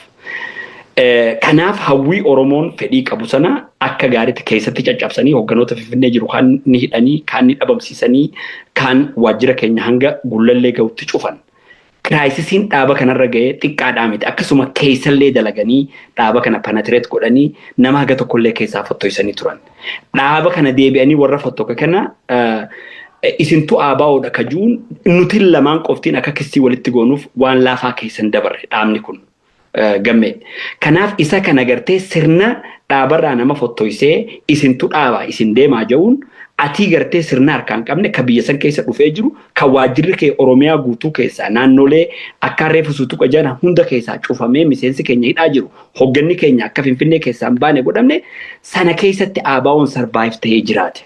Kun hundinuu akka dhaabni kun akkuma gaafa chaartaraatti dhiitamee baqatee biyya san keessaa akka ba'uuf tuula godhame jechuudha. Garuu ABO'n gaafuma galu sana gaafa gallu sana gallee Oromoo isinii wajji jirra, isinii wajji duuna, isinii wajji hidhamna, isinii wajji waan hunda taana jeesseeni jechuudha. Kanaaf haala sanirraa jaallan akka jaalbattee ogeessaa nama guddaa biyya sanaaf dhaaba kanaaf ilaalcha gaarii qabu akka amaletti ajjeesanii hogganoota keenya hedduu qaama isaaniin hubamanii hidhamanii dhukkuba adda addaatiin akka miidhaman godhame jechuu sirna san keessatti. Kanaaf ABO'n ni jiraataa sirna kanarraa hafeetu akkam keessa dabarree maal taana isa juutu gaafii ture. Haa ta'u hogganni dhaaba kanaa cichee sirnuma laafaa osoo gartee sirnichi gartee warra dhaabarraa fottoisa kana isin dhaaba nam 2-3-4 walitti qabee dhaaba juun isaan kanaa wajjin mana murtii dhaabbachaa waajjira sanillee halkanii guyyaa irratti hojjetee agartee akka gartee reettiin amala qabdu qeeransaa wajjii oolti jedhan sanitti takka jabaachaa takka laafifachaa deemee dhaabni kun bakkuma arra ga'e jechuudha. Ga'e kana gahuun kireedita guddaadha sirna san keessatti to be honest with you. Sigalee amma gaa haala sana keessa dabree as dhufee filmaata kana ofitti xiqqeessee maaliif mallaan guuttatiin isa jiru kana tikaafte kana dhugaadha ni seennamoon seennu gaafiidha. Okay waajjira sana Finfinnee keessaa namni ba'uu hin danda'u. Waajjirootaan ansiinjee ka'aanaalee jiru san akka jirutti cufanii jiran. Miseensi bakka san keessa jiraachuu hin danda'u. Deeggaraan jiraachuu hin danda'u. Kaandideetiin achi jiraatu guyyaa isaa har'a maqaan beekamnaan guyyaatti aanu hidhabamaa bara. Wanni jiru akkuma reefu jenne sana jarri gartee Korneel Abiyyi faani warruma kaabaa kanaa fi xiqqishoo qilleensa qaawaa tokko laaffisanii gartee ittiin geema taphachuudhaaf malee filmaata dhugaa gaggeessuuf waan deeman natti hin fakkaatu. Ammoo silaa dubbii kana gartee dubbii fi lubbuu abbaarraa baasanii osoo warri achi keessa jiru waan kana dubbate silaa akka malee natti tola. Ammoo an akkuma nama jaarsa Oromoo gartee hawaan kana achi ilaalu jirutti kanaaf haaluma sanirraa iyyuu dandamatee ijoollee qeeroo ibidda fakkaattu kan gartee dhaabbatee Finfinnee keessa kaayoo dhaaba kanaa fuudhee kaayoo kaleessa jaallan irratti wareegaman irratti dhuman kana dhaabbatee miidiyaa isaan irratti falmaa jiran hanga isaa dandametti istiraach godhanii tokko lama barkoottuu miseensa nuu ta'inuu kadhaadha. Beekamu kootu kandideetii ta'inuu kadhaadha. Biyya san keessatti chokoy inna haalli jiru. Bargamme namni bar amma Harargee dadarii ka'ee dirree dhawaa dhaqu bar eeysaa dhufte gaafatanii bar. Yoo takka waraqaa hakimaa qabaatee takka nagada qabaatee ayyootii yaabboo kiyyaa hakima geessee galeeyyee malee bar galuu hin danda'u bargamme. Hin danda'u bar galuu hin danda'u eeysaa dhufteedha bar dubbii maal eeysa dhayitee dhufteedha jechuudha. Hanga sadarkaa sanitti shawaa dhaqee dhufu inuu waan biraati jechuudha. Haalli biyya san keessa jiru akka nuti as ilaalu jiru kanaa miti. Baay'ee walxaxaa fi rakkisaadha. Sadarkaa sanitti amma ganda keessa yoo dhaabbatte milishumaa fi qawwuma milishaati karaa makiinarra yoo ilaalte bar qawwuma milishaa fi milishaa qofa agarta. Kabiraan agartu bar uummanni kun baqatee goda keessa jira. Eessaa deemtaa halkan eessaa deemtaa guyyaa eessaa deemtaa tumaa deema jechuudha. Uummatuma nagaan taa'u ka waan biraa gaafatu dhiisi. Arra laale yoo ilaalte sheekaatu masgida keessaa khutbaa godhaa jira. Biltsiginnaa filadhaa jee. Hadiisaa fi Quraana irra waan hin jirre jechuudha. Achi dhaabbateetii biltsiginnaa qamadii filaaja waan gartee rabbiin ittiin ajajiin jechuudha gartee. Maaliif lubbuudha yoo kana jechuu baatanii ari'ama. Bakka bu'aatu jira. Hanga walii bar kutubaa irratti waan godhu deeman barreessanii kennuuf deemanii bar sheekotaaf qeensotaaf jechuudha. Aanaa hundarratti kantiibaa hundarratti bakka bu'aa amantiitu jira. Bakka bu'aa gadaatu jira. Warri kun hundinuu kaadiroota jechuudha. Kanaaf haalli amma jiru gartee naannuma shawaatii fi magaalaa gartee gurguddoo miidiyaan itti dhaabbatu kanarraa kan hafe naannoleen biraa namni keessatti hafuura baafachuun laafaadhaa miti. Kanaaf addi bilisummaa Oromooti hanga amma godhe kana dhugaadha. Warri kun amma kaafaa'us ni agarta. Warri hoggaa muuxannoo bara dheeraa qabu. Afaan wallaalanii harka marataa taa'aa jiranii jechuudha. Kanaaf nuti inuyyuu kun nuuf kalammaffaati. Ka dabre haala sanaan ijibbaannee keessaa baane. Okay, as seennee gaa wanni fikki jibnuuf hin jirtu harka marannee halaalluudha. Arrammoo kun dhufe Okay, erga dhufe immoo carraan haa xiqqaatu haa guddatu hanga jala baaniitu gaaddisa. Maaliif dhaabbannee carraa kanatti fayyadamnee rakkoo bilisiginnaan Oromoo irraan gahaa jirtuu fi saba kanaaf waan barbaachisuu fi ABO yoo filame waan godhuu qabu uummata Oromoo akka paartii biyya keessa jirutti dhageessisuu qabnaan murtii fudhatanii jirri kun murtii du'aa fudhataniiti beeku. Borukumatu jettee waan ta'u hin beeknu jechuudha. Ijoolleen tun dhaabbattee sirna sana miidiyaa isaanii irratti rakkoo Oromoo gochaa suukanneessaa isaan uummata Oromoo irratti dalagaa jiran karaa nagayaa, karaa diinagdee, karaa barnootaa, karaa fayyaa, karuma hundaanuu falmiin isaan godhan kuni dhugaan kan nama dinqisiisu. Ammoo kana caalaa yoo carraan jiraate ABO kampeenan barbaachisu. Nama miseensa ABO kaayoo kana himatu dhiisi wadalli harreedhaa arra baadiyyaa keessa dhaabbatee ani ABO dhajee yoo bokkuu qabatee dhaabbate daawutii tokko hin qabu. Akka Oromoon achi keessa bootii buusuuf jechuudha. Kanaaf amma gaa carraa jiru sanaatu akka uraal ilmeedhaatti dhiphate. Wanni godhamuu danda'u silaa waan kana osoo jaalala achi jiran dubbatan innarra itti tolaa isaanirraa irra bareedaa. Kanaaf wanni amma godhamuu jiru kuni waan qiyaasa hin qabne laal paartii waggaa dheeraa ture achi keessa ture hundinuu afaan wallaalee bakka keessaa galetti ABO'n mana hidhaa keessaa dirqumaan bahee dhidhiitatee rakkoo isa keessatti uumanii mana murtiitii fi kissi nuti isin dhaabamu laayisansuma dhaaba kanaatu eenyutu qaba waggaa meeqa osoo kisiirra jiru waan kana hundarra aanee hanga kana gabbahee miidiyaa irratti bahee Oromootti rakkoo isaatii fi kaayoosaa yaadachiifachuu fi qeeroo Oromoof dargaggoota Oromoota rakkina adda addaa keessa jiran kana hangana hafuuratti baafachuun ani akka waan guddaa tokkotti ilaala. Dhugaadha akka guddina dhaaba kanaatii fi umrii dheeraa kallacha qabsoo Oromootii fi bu'uura bilisummaa fi hiree murteeffannaa uummata Oromootiif qabsaa'uun dhugaadha garaan hin ga'u. Ammoo fadhiidoon beektaa waan xiqqootti kennan qabatteeti guddaa naa kenni jettii jaan. Gowwaan ammoo waan guddaa malee kanan fedhuu jeeti xiqqoo sanuu darbee lachuu dhabaa jaan. Kana dhabuurra tarii yoo xiqquma tana qabannee kaan irratti eegganne hoo isa je'uun waan agartee itti seenan natti fakkaata. Kanaaf yoon gabaabsee kanarratti kanuma jechuu barbaada. Ayyol fadhu galatoomi gaalutti afeerallee goonee fi ABO kaafaa fi piipillee sila miidiyaa irratti dhufanii isan fagoo jirtan kanaa miti lubbuu fi dubbii abbarraa baasanii isaan harkanneef gara keessan deebifne ani immoo ammallee ittiin quufne jechuudha. Ani silaa aarsaan barbaachisteetu hafalamtee because carraa kanaan arkuu jiran wanni arkuu jiru anama paarlamaa seenne mootummaa ta'anii miti. ABO'n silaa dirree kubbaa saaqamte tanarratti tapha ajaa'ibaa agarsiisee beetee lubbuu uummata Oromoo kana lubbuu qabsachiisuu danda'u ture qalbii isaaniiti. Because mootummaan sodaadhaanii ABO sa'a maayyii daqiiqaa 2-3 haftee gadhiiftee jechuudha. Tapha citee namatti hafe tokko jechuudha. Beetee hoggaa tapha bareedaa kan agartee ammas harka dhaaban sheenaa sumatti fiddiidha. Anyway, asumaanuu sa'aan harkaa dhufu jirti gaafii birattis dabruun irra jira. Dhaamsi beetee uummata Oromootiif dabarsinu haguma adda bilisummaa Oromoodhaa duula na filadhaadhaa amma harkitan kanaanii miti seenaa isaa takalee isaa saniif gabbaa filadha. Bikka adda bilisummaa Oromoo dorgomu hundattu fadhana haatan sagalee isaanii kannaaf sagalee teessan. Bikka beetee ABO'n dorgomtu hundattu ABO kanna. ABO PP waliin dhufan ABO filadha. ABO kaafaa fi PP waliin dhufan kaafaa filadha. Bikki biraa hundi ta PP dhaati darbaaf silaa beetee bikki biraa hundi uta isaaniiti yoo dhugaadha jaalbilloo fi beebii xaan hin jaane ani sadiin hin jaa yoo izemaa waliin dhufan abini waliin dhufan achuma darba.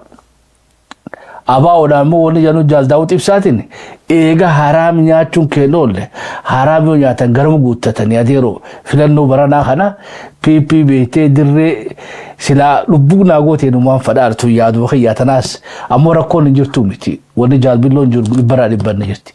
Qophiin 2021 silaa barana filannoo kana irratti dalayti. Tanaas agaraan biraa hunnu taafte seenarratti illee haga tokko yaada wal jijjiiranne xaa cittee sitti haftee itti daachuu dandeessa gaafii gara keetiin fida. Tanarratti yaada kannachuu barbaaddee dandeessa. Gaafiin tiyya immoo miidiyaa gubbaa wayii deemaa jira. Miidiyaa gubbaatti nuti nuti irraa dirruma sadii baanaa jechuudha. Dhugaa ibsuudhaaf akka shabboo miidiyaatti dhimma amma kitaaba obboleen coolotaadhaa baasan san irratti yaada kannaniiti. Wanni yaada kannatanii fi xulee bira kutuudhaan beeyne jechuudha. Xumurru malee. Kanaaf warri beeytee seenaan tun bira jirtu. Kasilaa dhoosuu qabu gabbee bara haga silaa dubbachuu qabu dubbatee. Wanni inni dubbate san dhugaadhaa dhugaa miti san waan fi dandeessi. Inni dubbate isanoo warri dhugaan isan bira jirtu. Akhiratti beeytee akhiratti iccitii sana fudhatanii deemtuun tun isan baastiidha. So jaalabdii wanni an jechuu barbaadu. Hagaan dhagee kana ogwaan cuunfee laale faagarraa dubbiin baatee jirti. Kitaabni bee kitaaba kanarratti mufannillee tun beeytee waa rakkoon qabdu. Ammoo falmiin gaggeeffamu jirtu falmii maaliitii yogaanne wakaateeroo dhugaa dubbannaa falmiin maal taate tanama 3 fi 4tti deebite. Ammoo miidhaan dhimmi kun fide dhalootaatti hitimamee jechuudha. Kumaantamaan lubbuu nama meeqaa jaallan qaqqaalii meeqaatu waan tana keessa dhabame. Dubbii beeytee dhugaa dhokatte sababa kanaaf gatii gurguddaadha hargeen kafalte jirti. Yoo dubagaa hawaasa guddaa kana hatti miidhama isaa sana achuma dhiifneetuma. Yoo jaalbaaloo tumsaadhaatii fi jaalbadhoo qofatti haafnu taane. Yoo beeytee obboleen coolotaadhaa kitaaba isarratti haganumarraa haasawnu taate fi jaarraa abbaa gadaa dubagaa seenaan tuni seenaa nama 4 qofaa hiidha gaafiddi. Dhugaan dhokatte tuni beeytee qabeenya balleessitee qabdi. Hawaasa diidee qabdi. Maatii murruggootee qabdi. Ilumaatu dubbiin tun bar jeenesaayidii hojjechiifte hargee gubbatti. Waan jeenesaayidii gadiiti miti. Akka bachuu baramma seenaa beeytee namni miliyoonni 6 holokoostiidha. Ka Yahudaa sani Hitlerii fi itti aanaa isaatii fi itti aanaa isaa eenyu ajajee fi eenyuun ajajiin gootee ummata murrukte yoo seenaa isaanii dhiifte ati cubbuu tanaa olii haftee natti fakkaattu. Wannummaanuu yaada kannachuu irratti barbaadaniin nuti baatiriin isarratti ifuu qaba gaanne baatirii warra jeenesaayidii irratti hojjetame irratti ifamuu qabaadha. Dhugaan Oromoodhaa baateeti sanbooda beeytee leencoo laattus leencoo bira galchanii ta seenaa baaroo tumsaadhaatis dhugaa isaa baasanii dhugaa badhoodhaatis baasanii tajaarraa abbaa gadallee baasuu dandeenya. Dhugaan dura bahuu qabdu Oromoo ta'uu qabdu. Dhugaan tunoo maalii fi ilaaraatu dhokatte kitaaba beeheetu nu dubbisiisaa jechuudha jarra. Namni seenaa tana beeku adeeroo jaaltaa dura dhiifama jechuudhaanuu jalqabuun qabu jechuudha. Ilaa arraatu dhooyisee irra taa'uu isaatiin. Ummata Oromootu gabbahanii dhiifama gaafachuun barbaachiftuun namni seenaan tun bira jirtu. Rabbiin illee istighfarullaa beeytee tasbillee ta dhibbaa sanii mitakumaa takka barbaadatee galgala irraa jalqabee makriba irraa hanqaaduun ganamatti baatutti yaa Rabbi na araaramiin feetu jechuudha. Dhiiga namaa dhooyisuun tun yakki kanaa olii nafne jechuudha. Seenaan badde tabaaruu qofaa miti. Seenaan badde ta beeytee jaarraa abbaa gadaa qofaa miti. Seenaan badde ta jaalbadhoo qofaa miti. Nama beeytee waan dhokatte tanaan kitimamee jira. Meegaa akkamiin laaluu qabdiidha ammaan beeytee yoo xoxxooyne xumuramuu barbaachifti malee dhimma kitaabichaa goone warra kitaaba gulaalu fakkaachuu hin qabnu. Yoo gulaalle kitaaba irraa baanee seenaa qabsoo teenyaa gulaaluu qabna. Dhugaa guddoo tana takaansara taatee ummata Oromoodhaa beeytee ilaa hamma kitaabni bookanatti Oromoo adda qoodde tana beeytee gaayoo dubbanne seenaa guutuu gabbaanii dubbachuun hin barbaachisu. Baay'ee fayyaa ta'e gammee waan kana kaasuu fi dhugaa dubbachuu fi gamma kitaabaatu bahee jaanii sooshaal miidiyaan torbaan lama akkana girgiraawaa jira. Yoo dhugaa galchine leencoodhaa miti namni ajjeechaa baaroo keessaa jaarraan harka hin qabu jee obboleessa isaati. Dhugaan isaaf galuu qaba abbaa caalaatiif. Jechi kun takkaa bara 50 dubbatame. Bara 50 takkaa hin dubbatame. Abaa'oo keessatti wanni seeraan barraa'ee barruudhaan si barsiifamu jiraachuullee yoo baate jaarraan badhoo baaroo ajjeesisiiseetu barsiifamaa leenjifamaa himamaadhaa bahe barruudhaan yoo ta'uu baatellee inni kun cubbuu guddaadha. Ammallee waan hin bahiniitu jira. Dhugaa hin bahiniitu jira. Dhugaan hin bahin suni amma akka tokkotti kitaaba leencoodhaa peejii san fuudhanii feesbuuk irratti argan laalu badhoon harka badhoo jaarraa miti kabaaruu ajjeesee badhootu ajjeesee akka waan sammuun tuqameeti isin tunis cubbuudha. Namtichi qabsoodhaaf gaaratti bahe maraatu isaa ragaan hin jiru. Guyyaa 2-3 san dura warri lubbuudhaan jiru kan waan mataan badhoodhaa tuqamuudhaa ibsu hin jiru. Kan ajaa'iba sitti ta'u immoo warra lubbuudhaan jiruutu jira ammallee kan gara lachuutuu keessa qaceelatti beekan. Isaan sana afaan qabatanii ta'an. Cubbuun bara 50 ukkaamamtee teessi ammallee taa'utti jirti. Wanta abaa'oo keessatti hanga keessa dhufne haasawamaadhaa ture fottoqa jaarraadhaa jedhama. Barruulee garaagaraa keessatti warri waa barreessu kitaaba warri barreessuun fottoqa jaarraa jedhama. Ani immoo fottoqa kaja'uu san duraan dhaabbadha. Maaliifin dura dhaabbadha? Jaarraan fottoqaa miti harratti gaggeeffame fonqolchaatu jaarraa irratti gaggeeffame. Sababa malee hin jiru waan qaamaan achi hin jiru. Gaafa san lakkoofsa namaa keessaa hin jiru daa'ima ijoolleen ta'a. Garuu jaarraan akkamma isaanummaan nu barsiisanitti warrummaan abaa'oodhaa kan lubbuun jiruu fi kan jirrees nu barsiisanitti jaarraan san dura waraana jaaree waraanni qindaawee isaa fi warri isaa wajjin hedduudha maqaa isaanii lakkoofsisinii humni waraana gaafa san jaarame gobeelirraa ka'e hanga arbaabuu guutti bobbaa babal'ifate. Humna kana warra magaalaa keessatti abaa'oo ta'ee if ijaaree dhufeetu humna kanatti baqate. Dargii baqatanitti seenan. Hoggaatti seenan immoo warra isaan dura humna tahee lafa qabatee uummata dammayfatee waraana qindeeffatee jaaree sossoohaa jiru kana keessaa caasaa abaa'oo san keessatti bakka nagartu. Haasawaa irratti wanni jedhamu gaafatamaa godina bahaafatti. Loko nama humna guddaa hangasii harkaa qabu yookaan garee humna guddaa akkasii harkaa qabdu bakka kennuufii dhabuun rakkina biraati. Dhufanii maasii tole ja'anii mari'anii taa'anii mariidhaan furmaatanii bakka walii qoodanii deemuu caalaa olola warri irratti oofuu fi wal diiguudhaatu dhalatee maddummaan gamma badhooni waa godhe jaansanii hokkora sun achi keessatti uumame. Hokkora kana immoo fottoqa jaarraati jechuun cubbuudhaan mallee. Wanni irratti godhame fonqolchaa fonqolchi sun immoo haqa qabsoon Oromoo qabdu dhugaa qabsoon Oromoo qabdu hanga har'aatti ukkaamsee taa'eera. Waan tokko laali. Humniti gaafa san dammaqee qawwee san fudhatee walitti dhufe humna guddaa ka utaalee bakka aggaamate gahuudhaaf deema. Humna santu akka hubbaadhaatti duubaan dhuunfifame. Ni banjare. Eega sanii hanga har'aatti abaa'oo keessatti humna akkasanii kan bilisummaadhaaf ititee guutamee dhuhamuudhaaf qophaa'een argitu. Fashalaa wal bubuusaa maddii kun hundinuu achirraa ka'eeti deema. Kanaaf yakki dalagame namoota ati reefu maqaa dhooytee fi qabsaa'ota hedduu qofa osoo hin ta'in kan duraa qabsoo bilisummaadhaaf aggaamame akka galii isaa hin rukunneef dhuunfifamee jechuudha. Akka hubbaadhaatti hafuura irraa baafame. Eegas boodaas deebina.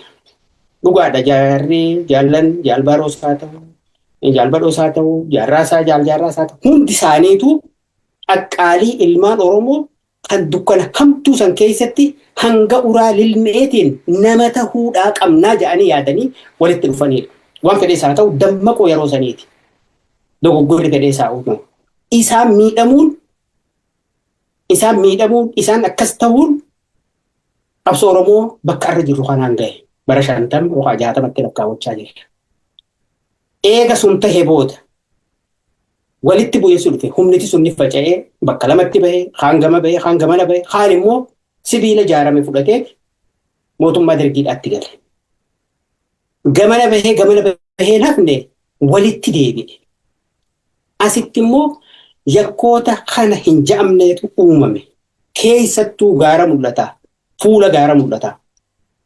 Hanga kaasi hanga baaletti hanga asiin baddaa gaara mul'ata. Calanqoon gooroo tana gahutti lubbuu kumootaatu dhabame. Kan lolu kuni ifii wal loluu qofaa miti ummata gamaa garee jaarraatii fi waa kennite jedhee abaawoodhaaf fixa. Ka jaarraadhaa immoo abaawoodhaaf karaa agarsiifte jedhee fixa. Mootummaan dargiidhaa immoo gooroo gubbabbaheeti hoggaa isaa wal afuufan laalaadhaa ture. Inni kun maal fide? Wayyaaneen kaabaa kaatee hanga jijjigaa akka deemtuuf carraa'u. Yakki kun hundinuu cubbuu bakka sanitti uumamte irraahi jechuudha. Dubbii wallaalaaf na dhiisanii malee beekaan na dhiisanii hin qabdu. Wanni irra ukkaamsinee ayee. Sittiin deebi'aa dhiifama naa godhiti jaalbilloo dabarseetiin asitti deebi'atti fufachuu dandeessa. Jaalbilloo seenti. Ottole dhiifama mucaa beektaa imala gala deemu hoggaa inni ganda dhufu haati isaa duubaa duutee mucaa ayyoon ta'e duutee jedhanii hoggaa inni ganda gubbaa gasseenu ijoolleen afaan fiideetti himte beekte. Itti himnaan deemaa boo asii jeen duutee ayyooti yaayoom daddarbaa kana taatii miti hanga teessanii na himtan malee ayyoon tiyyan duunee jee mucaan ni jirti. Kanaaf amma daqiiqaalee narraa dhumatee wanni kun gaaffii jabduulleedhaa deemuu qabaa waan deebisaa harkachuu qabu wanni kun waan irratti haasa'amuu qabu. Sila waan kana akkaanan yaadetti akka abaawottis akka hangafoonni keenya kan qabsoo kana keessa turan kan yeroo san lubbuun jiran kan oduu san itti dhiyeenyaan quba qaban kanuma duraa'uu bifa tokkotti sheeppii qabatee osoo seenaadhaaf lafa kaayame waan bareedaa ture. Qabsoon gaggeeffamu tokko seenaa gaariis ni qaba, seenaa badaas ni qaba. Seenaa shinniggaas abaawootu qaba. Seenaa kanaas qabsoo Oromootu fide. Isa gaarii fi hamaa kanallee qabnee dhaloota jiru kana barsiisaadhaa tartiibaan akka poolitikaadhaatti akka faayidaa poolitikaatti itti fayyadamuu fi waliin cabsuu fi waliin balleessuuf osoo hin taane bifa sanatti itti fayyadamanii itti deemamee barreeffamee lafa kaayamee gaarii akka gaariitti qabannee seenaa hamaa akka hamaatti irraa barannee itti deemuu qabna turre. Wanni kun ammoo jalqabarraa kaasee hanga irraa hin taane. Ani waan kanarratti silaa bal'isee waa jechuu barbaada. Ani billoo jaama maqaa kiyya billoo garbii jaamaa billoo hangafa kiyyaatu ture. Kan ilma adaadaa kiyyaa jechuudha. Ani saayilii lammaffaa saayilii jalqaba jaarraa faadhaa ta'ee lola xirroodhaa booda namni yeroo jalqabaatiif nama direedhaa haayiskuul irraa qabsootti dabalamee yeroo mammaa qindeessaa faan buruusoo faan ida'aman kana dabalamee yeroo jalqabaatiif namni dura wareegame elemofaatti aansee waraana jaarraa fi mul'is lammada gobeelletti jaaran kana keessaa namni wareegame mucaa kana. Billisaa kana jechuudha. Maqaa isaa kanaan fuudhee qabsootti seene. Isatti aansee ilma nam sadii ta'anii seena yeroo sana. Jaarraa waraana kana akka idaman billisaa kanaa fi hordofaa yookaan Yuusufee nama jedhamuu fi suni obboleessaa xiqqaadha. Ilma adeera kiyyaammaas Habiibakar yookaan Elemo nama jedhan. Billisaan kun achitti wareegamee Habiibakarii fi Elemo kun ammoo qawwee qabataniiti manatti galan. Qawwee tana amaarillee irraan fudhanne hanga abaawoon dhufutti 91tti jedhu kun qabateetuma abaawootti hin dachee. Waan kana gartee ijoollummaarraa kaaseetiin ilkeetti cabse waan kana dhaga'u jara kanarraayis jarri kun warra yeroo sana yeroo fotoqinsi kun adda rakkoon kun dhalatu gale jechuu warra kun qawwee fudhate kun amaaratti galee kun wanna ta'e jechuudha. Kanaaf gartee rakkoon dhalate yeroo san keessatti inni guddaan tiraanispaarentiidhaatuun tureni. Warri jaarraan faan dhaabni abaawoodhaa ka abaawoo buursee waraana jaaree itti deemaa jiru isaan kana. Isaan kun dhufanii waraana buttaadhaan kumaatamaan jaaranii bobbaasaa jiran. Korallee kora saaqataa sana kan 1977 dhumasaa 72 guyyaa 14 deeme sana kan warri Finfinneerraa dhufan Jaal Baharoodhaa fi Jaal Magarsaa Bariillee miseensa kora kanaa turan. Akka keessummaattis akka miseensa kora kanaattis irraa hirmaatanii turan. Kora kana keessa turan waan kora Finfinneetii fi caasaa Finfinnee kana yudureen abalu kan abalu ja'an kana gaaddidduu ture nam tokkoon dubbatu ture. Tarii warra waraanaa kanatti yoo himne maal nuun ja'anii sodaachuu tarii immoo warri waraanaa kun deelii hojii isaa guyyaa guyyaa gaggeessaa jira warri gaara keessa jiru kun jechuudha. Warri gubbatti immoo kora Finfinnee kan dhaaba buurse ja'an san jaaramee gad dhufe kuni caasaa kana sirnaan humna kanaaf hin ibsine. Wal fudhatanii irra wal dhabuu waan biraati. Garuu hidden ajandaa ta'ee ture jechuudha. Jarri as jiru kun ammoo isinis baganuu dhuftanii caasaa qindeeffannetti deemuu qabnaa jedhanii kora guyyaa 14 godhatanii dhuma torbaan tokkicha 78 jalqaba 77 fi dhuma 78 irraa guyyaa 14 korri saaqataa kun taa'e. Kora kanarratti political military command ijaaratan. Nama jaha kan dura taa'aa jaarraa kan itti aanaa mul'is kan barreessaan Abdul Jalil Abdallah itti gaafatamaa waraanaa badhoo dachaa maali bobbaasaa itti gaafatamaan siyaasaa badhoo dachaasaa itti gaafatamaan diinagdeedhaa moggaasaa baate. Hoggana political military command jedhanii bakka jaallan kun jiranitti wanni kun filame jarri kun keessaa qooda fudhatanii humna kanaatu sagantaa kana gaggeessaa jira. Ramaddii warra biyya alaa deemuufis caasaa dhaaba kanaa akkaataatti gaggeeffamu risheeppii bifa haaraan qindoomina waraanaa ramaddii hunda godhatanii warra kanaa gaggeessuudhaaf sagantaa qabate jechuudha.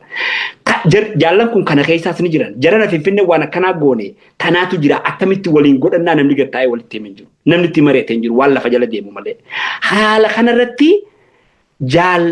jaallan lamaan wareegaman jechuudha yeroo leencoo lataa Finfinneedhaa dhufu. Kanaaf sana booda gaa balaan amma reefu tuttuutoon kun dhalate jechuudha. Kanaaf gartee ulaanu lahaati lagaa haati maddaa jedhe. Yoo laga qulqullaa'e malee wanni qulqullaa'uu danda'u hin jiru. Kanaaf waan kana gartee daddarbaan taatu anammaaf asirratti hin dhaabaa. Ammoo wanni kun hayyoonni keenya qabsaa'onni keenya kanneen carraa kan harkatanii lubbuu dheertuudhaan hafanii as ga'an akkuma atu jettee lubbuu hayyoota lubbuu qabeenyaa seenaa namoota kana tokko tokkoon isaanii qaban Oromoon beekaa waa lamarra Oromoo wanni wal dhorku waa lama. Oromoo yoo dhugaa wal dhorkatte yoo qoode inni qabu wal dhorkatte Oromoon nagaa walitti hin qabaatu. Dhugaa harkachu Oromoon dhugaa fi qullaa waaqan dhooysanii jiran. Qullaa lafan dhooysituu dhugaa waaqan dhooysituu jette Oromoon hogaa gatteessu sagaraarra jechuudha. Waan kana gartee dhugaa kana namni gabbahee dubbatuun fayyaa nama itti fida. Kan dabreefis fayyaa fidaa kan fuulduraatiif irraa barnoota ta'a jechuudha. Kanaaf gartee waan kana seenaalleedhaaf waan kana lafa kaayamee irraa dubbatamuun ammallee hangafoonni warri waan kana beekan callisuun qabanii irraa dubbatu qabanii kanaaf anarraaf yeroon kiyya waan gabaabbateef hanganumaan jechuu barbaada. Wanni kun ammoo waan hiikaa harkachuu qabu. Jaallan dabre san deeffannaa miti. Kasaaraa diinagdeetii fi uummata dhumee fi qabeenya dhume san deebanaa miti. Garuu maaltu ta'e wanni sun akkamitti ta'e eenyutu ta'e maaltu duuba jira dogoggorri eessa jira jabinni eessa jira laafinni eessa jira. Isa juu kanarratti waa haasa'uu qabnaa kanaafan sagantaan itti aanu yoo qabamee irratti deebinanitti tolaa hedduu dhiifamaa isin Ibrahim Bahaa jaalxaa hojiitti fufuu dandeessanii fayyaa ta'aa ulfaadhaa carraa kana nu kennuu fi kanumaan hin agarsiisin hin jaallu. Ulfaadhu jaalbiloo jaalxaa dhiifama karatti sirraa muree itti fufi. Baay'ee fayyaa ta'e haa'umaa miti yaaduma wal gabbisuu kaa'ee egaa wantichi ta'e kana fakkaata. Iftoominni hin jiru. Amma hoggaama seenarraa waan haasa'u hoggaa dhageessu hariiroon tureedha. Fakkeenyaaf badhoo warra Finfinneedhaatu jaalbaaroo faadhaatu dirretti erge. Amma baaroon hoggaanii fi badhoo dirretti ergu humniti achi jiru sun qiyaasaa fi humna akkamii akka ta'ee fi eessarra akka jiru beekan warri Finfinneedhaa jiru. Leencoo dabalatee. Isa gatii gartee bakka isaanii barbaachiftu kennuu dhabuun suni akkuma reefu billoo jeesani. Gaddeebisi. Deemtee wanni sun taate. Uummata Oromoo dhalaatu jira. Amma fakkeenyaaf waan amma miidiyuma YouTube irraa dhaga'e tokkotu jira. Wanni kun eega taate Oromoon nu gaafatti. Katabii waan ja'ameetu jira. Baaroo fi jaarraa jidduutti. Katabbiin sun katabamte isaan lachuutiin. Leencoonis amma waan sanitti hin buune. Wanni dhugaan ammallee hin baane waan hafeetu jira ja'uuf. Warri gara jaarraa irraa ammoo dookumentii san harkaa qabuu fi keessa beeku gad bahee hanga ammaan dubbanne. Lubbuu nama dabarteefis deebisuu hin dandeenye. Wareegama uummata isaan jidduutti dhumee fi gatii kafalame sanis deebisuu hin danda'amu. Hanqina qabsoo irratti uumamee fi gufuu qabsoo keessatti uumamtee fi hanga ammaa dhaaba kanaa fi kaayoo kana akka bakka hin geenye goote sanis deebisuu hin dandeenye. Garuu dhugaan kun galuudha qaba. Yoo dhugaa kana galchine dhugaa galchuun immaasii uummata hin diidu. Irraa waa barata dhalli ammaan tana lafarra jiru kun. Eegasu warna reefu ati reefu kaaftee billoos irra deebi. Isinillee warri shabboo miidiyaa kana sagantaa bal'aa tokko qabaadha. Feetan sagantaa 3-4-5 haa ta'u waan isinii anjetti qabaadha. Namni waan kanarratti baafatee dhugaa jirtu bakka jiru barbaade abbaan fedhe haa dhufee himu. Maaliif? Irraa baran. Bara 50 taa'uun isaa fayyaa fidee moo dhukkuba fidee ammaan tana. maaliif hanga amma hanga 22tti taa'e hogganoota abaa'oo kan lubbuun jiranii fi kadhuman keessa bakka kana namni itti bu'u hin jiru. Kanaaf gaafattuun siin deebifamu. An barsiisaa siyaasaa hijaan beeka. Hin jiru warraan tan lubbuun kaasuun hin barbaachisu. Gaafiin kun deddeebi'ee kaafame bakka nuti barannutti nama 500 oliin baranne gaafa waan kana baran. Akkamitti gahaadhaa miti jee namni naannawee ichi deebi'a. Naannawee achitti deebi'a. Armaachiin gaafatiin dhaabaa jedhameetuma dhaabama. Bakka hundatti leenjiilee, mariilee bakka garaagaraatti godhamu. Inni sun immoo fayyaan finna. Waan sirnaan tahe tokko inumaahu afaanuma guutuudhaan warruma abaluu siin jechuu danda'u. Hanga 99 jaarraa fi abaa'oo walitti dhufanii waliin mari'atanii wayyul fooyya'uun tokko uumamee ture. Hanga wanni sun hin uumaminitti ajjeechaa baarrootiif gaafatamaan jaarraa godhameeti labsamaa ture. Amma eegas booda hoggaa dhageenya hogganootarraa warra isaa wajjin wal qunnamirraa na dura fida. Akkaan an ajjeechaa baaroo keessa harka qabu waan waliin dhaammalneetu jira. Arranjii irra birahmataa godhuu fi waan waliin kaayyanneetu jira. Leencoo fuula kee dura fida. Jee gaafachaadhaa ture. Leencoon irra lubbuudhaan jira. Jaarraan hin jiru. Sanbira dabramee kora afuraffaadhaatu 2004 taa'e. Achirratti ajandaa ta'ee kaafamee gaafiin jaarraadhaa ajandaa ta'ee kaafamee maaliif fuula dura walitti hin finne jara kana dhugaan bakka kana jirtu abaatoo otoo jedhamu hanga har'aatti fuula jaarraa dura dhaquu dadhabe. Leencoon maaltu as jittuu jira? Baree yoo dhugaa qabaatte wama lama amma wanni barbaadamu. Tanaatu ta'ee tanaaf dhiifama qofa wanni barbaadamu malee amma leencoodhaas namni gaddeebisaan ufannisaa jedhuu danda'u jiru. Innis qabsoo Oromootiif qooda inni gaariminaan godhee fi wareega inni qabsoo Oromootiif wanni Oromoon kabaja guddaa qaba. Anillee kabaja guddaa qabaaf. Maaliif jireenya isaa guutuutti wareega. Garuu il'aan tun bakka kanaan ammallee il'aa taatee teessi. Wanta uumame kana jidduutti garaagarummaa hamaadhaatu uumame. Abbaa fi ilmaatu irratti wal dhukaasaadhaa ture. Beekaan ammaan tana nama hiriyaa kiyyaa kan abbaan isaa du'ee gara Ayfellooti osoo as loluu nuti anaa fi ilmi isaa abaa'oodha. Gara Ayfellooti osoo as loluu du'ee ani dura dhagaye. Abbaan hiriyaa kiyyaa du'u ani dura dhagaye itti himuu sodaadhe. Nam sadi taanee akkamitti itti himna jennee hin himnu tanoo himne tokkoffaa waan achitti eessanuu himuun rakkisaadha. Maaliif caasaa waraanaa keessatti waan himtuuf waan hin himneetu hedduudha. Akkatti itti himnu wallaalle. Tura booda garuma biraatiin dhagaheetu jira. Maatiidha wal ficcisiifte. Warraatu wal ficcisiise. Ganda gamaa gamana qubatuutu hammeenya daangaan qabne walitti jidduutti dalagame. Inni kun warri keessa bahu ammallee beekee qooda warra wareegameef sanillee beekee walitti himanii wal barsiifamuun dirqama. Kanaaf egaa wanti kun kitaaba maali kitaabaa miti seenaa bara 50ti.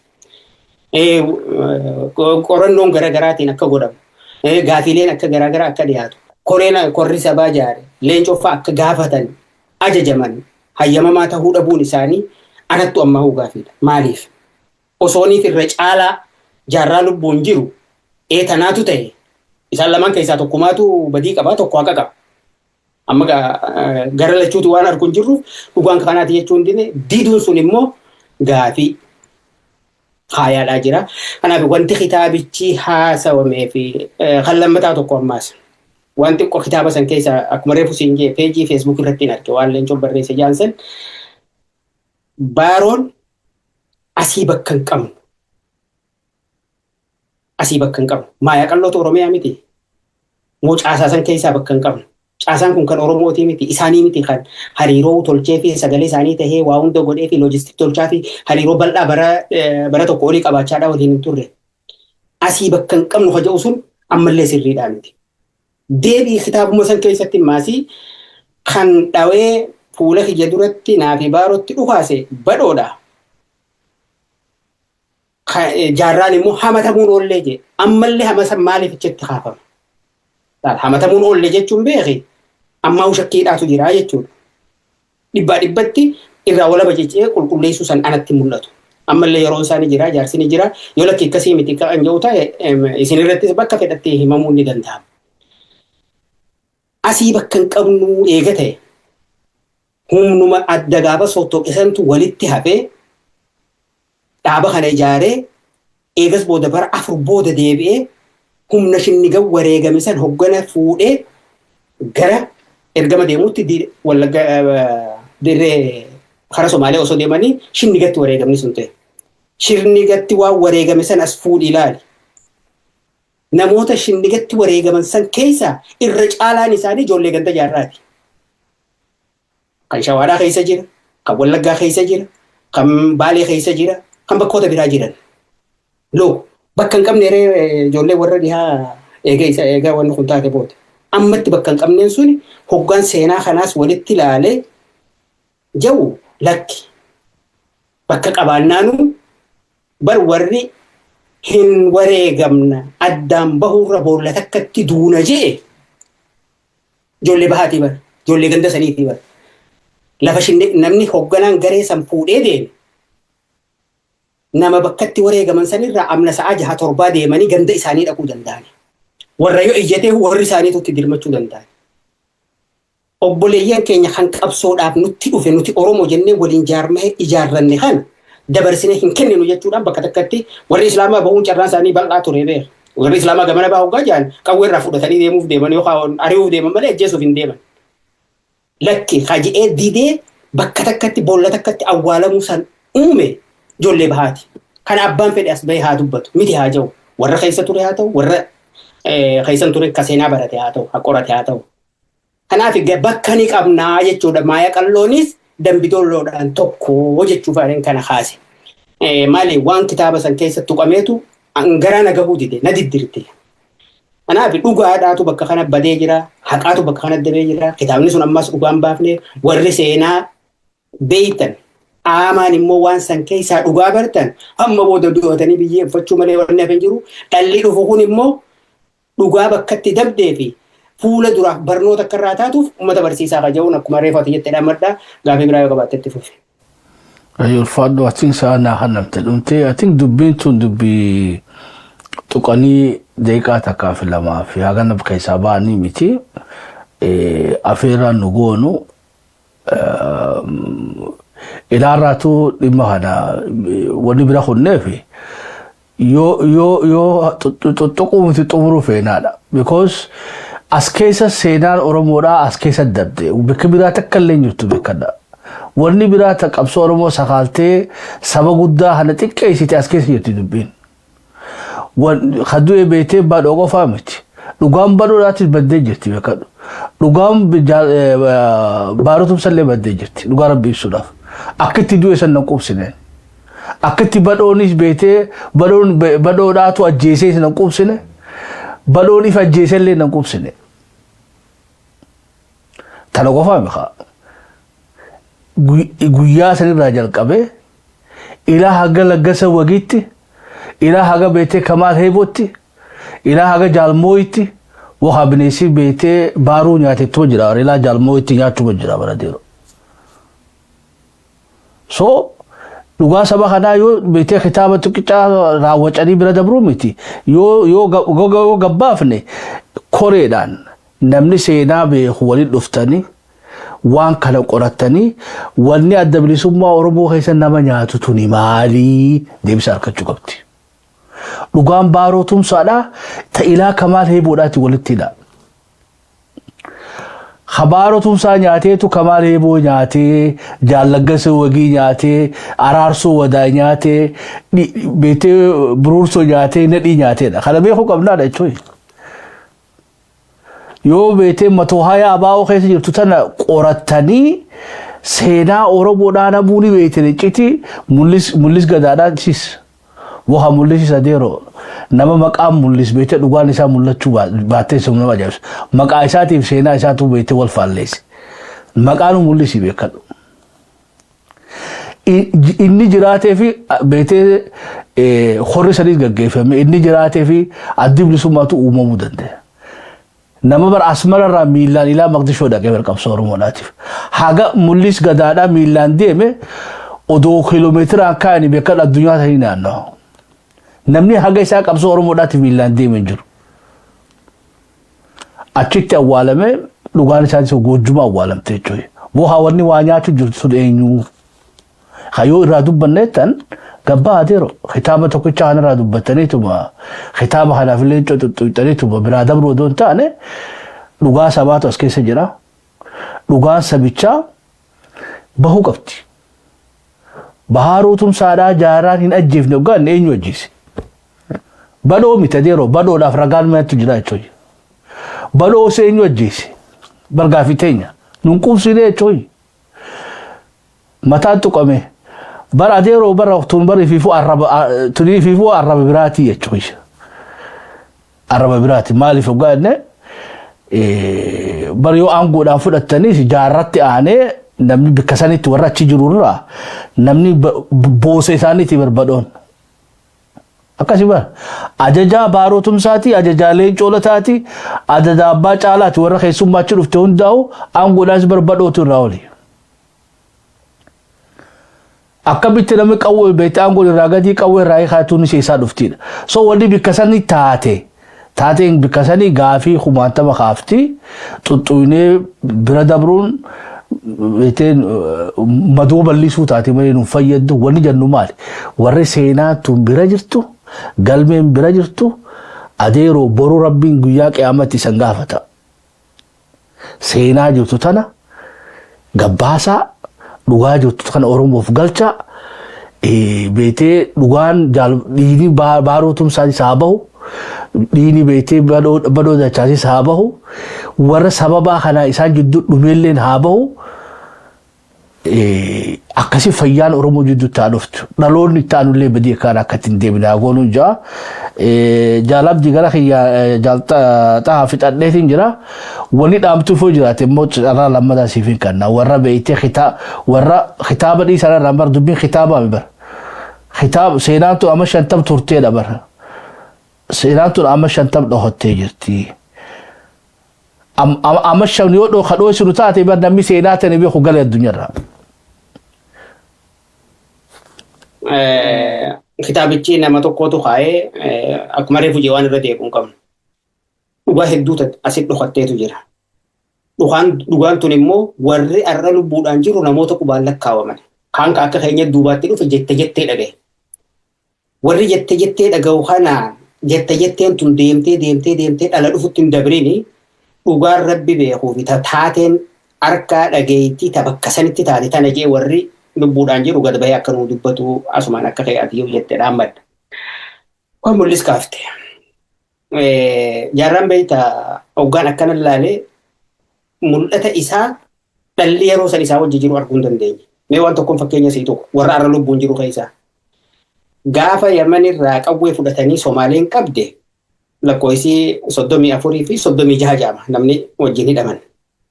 34 36 san keessaa hidhaa hoggaa gadhiifaman kaboodaatu isa hundinuu achuma jiran.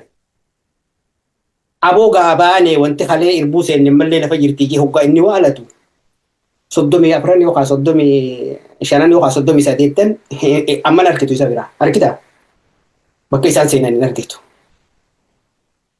Warri isaa wajjin hidhame sun yookaan yaada jijjiirate yookaan waan jaarraan arku jiru tana hin agarre jechuudha.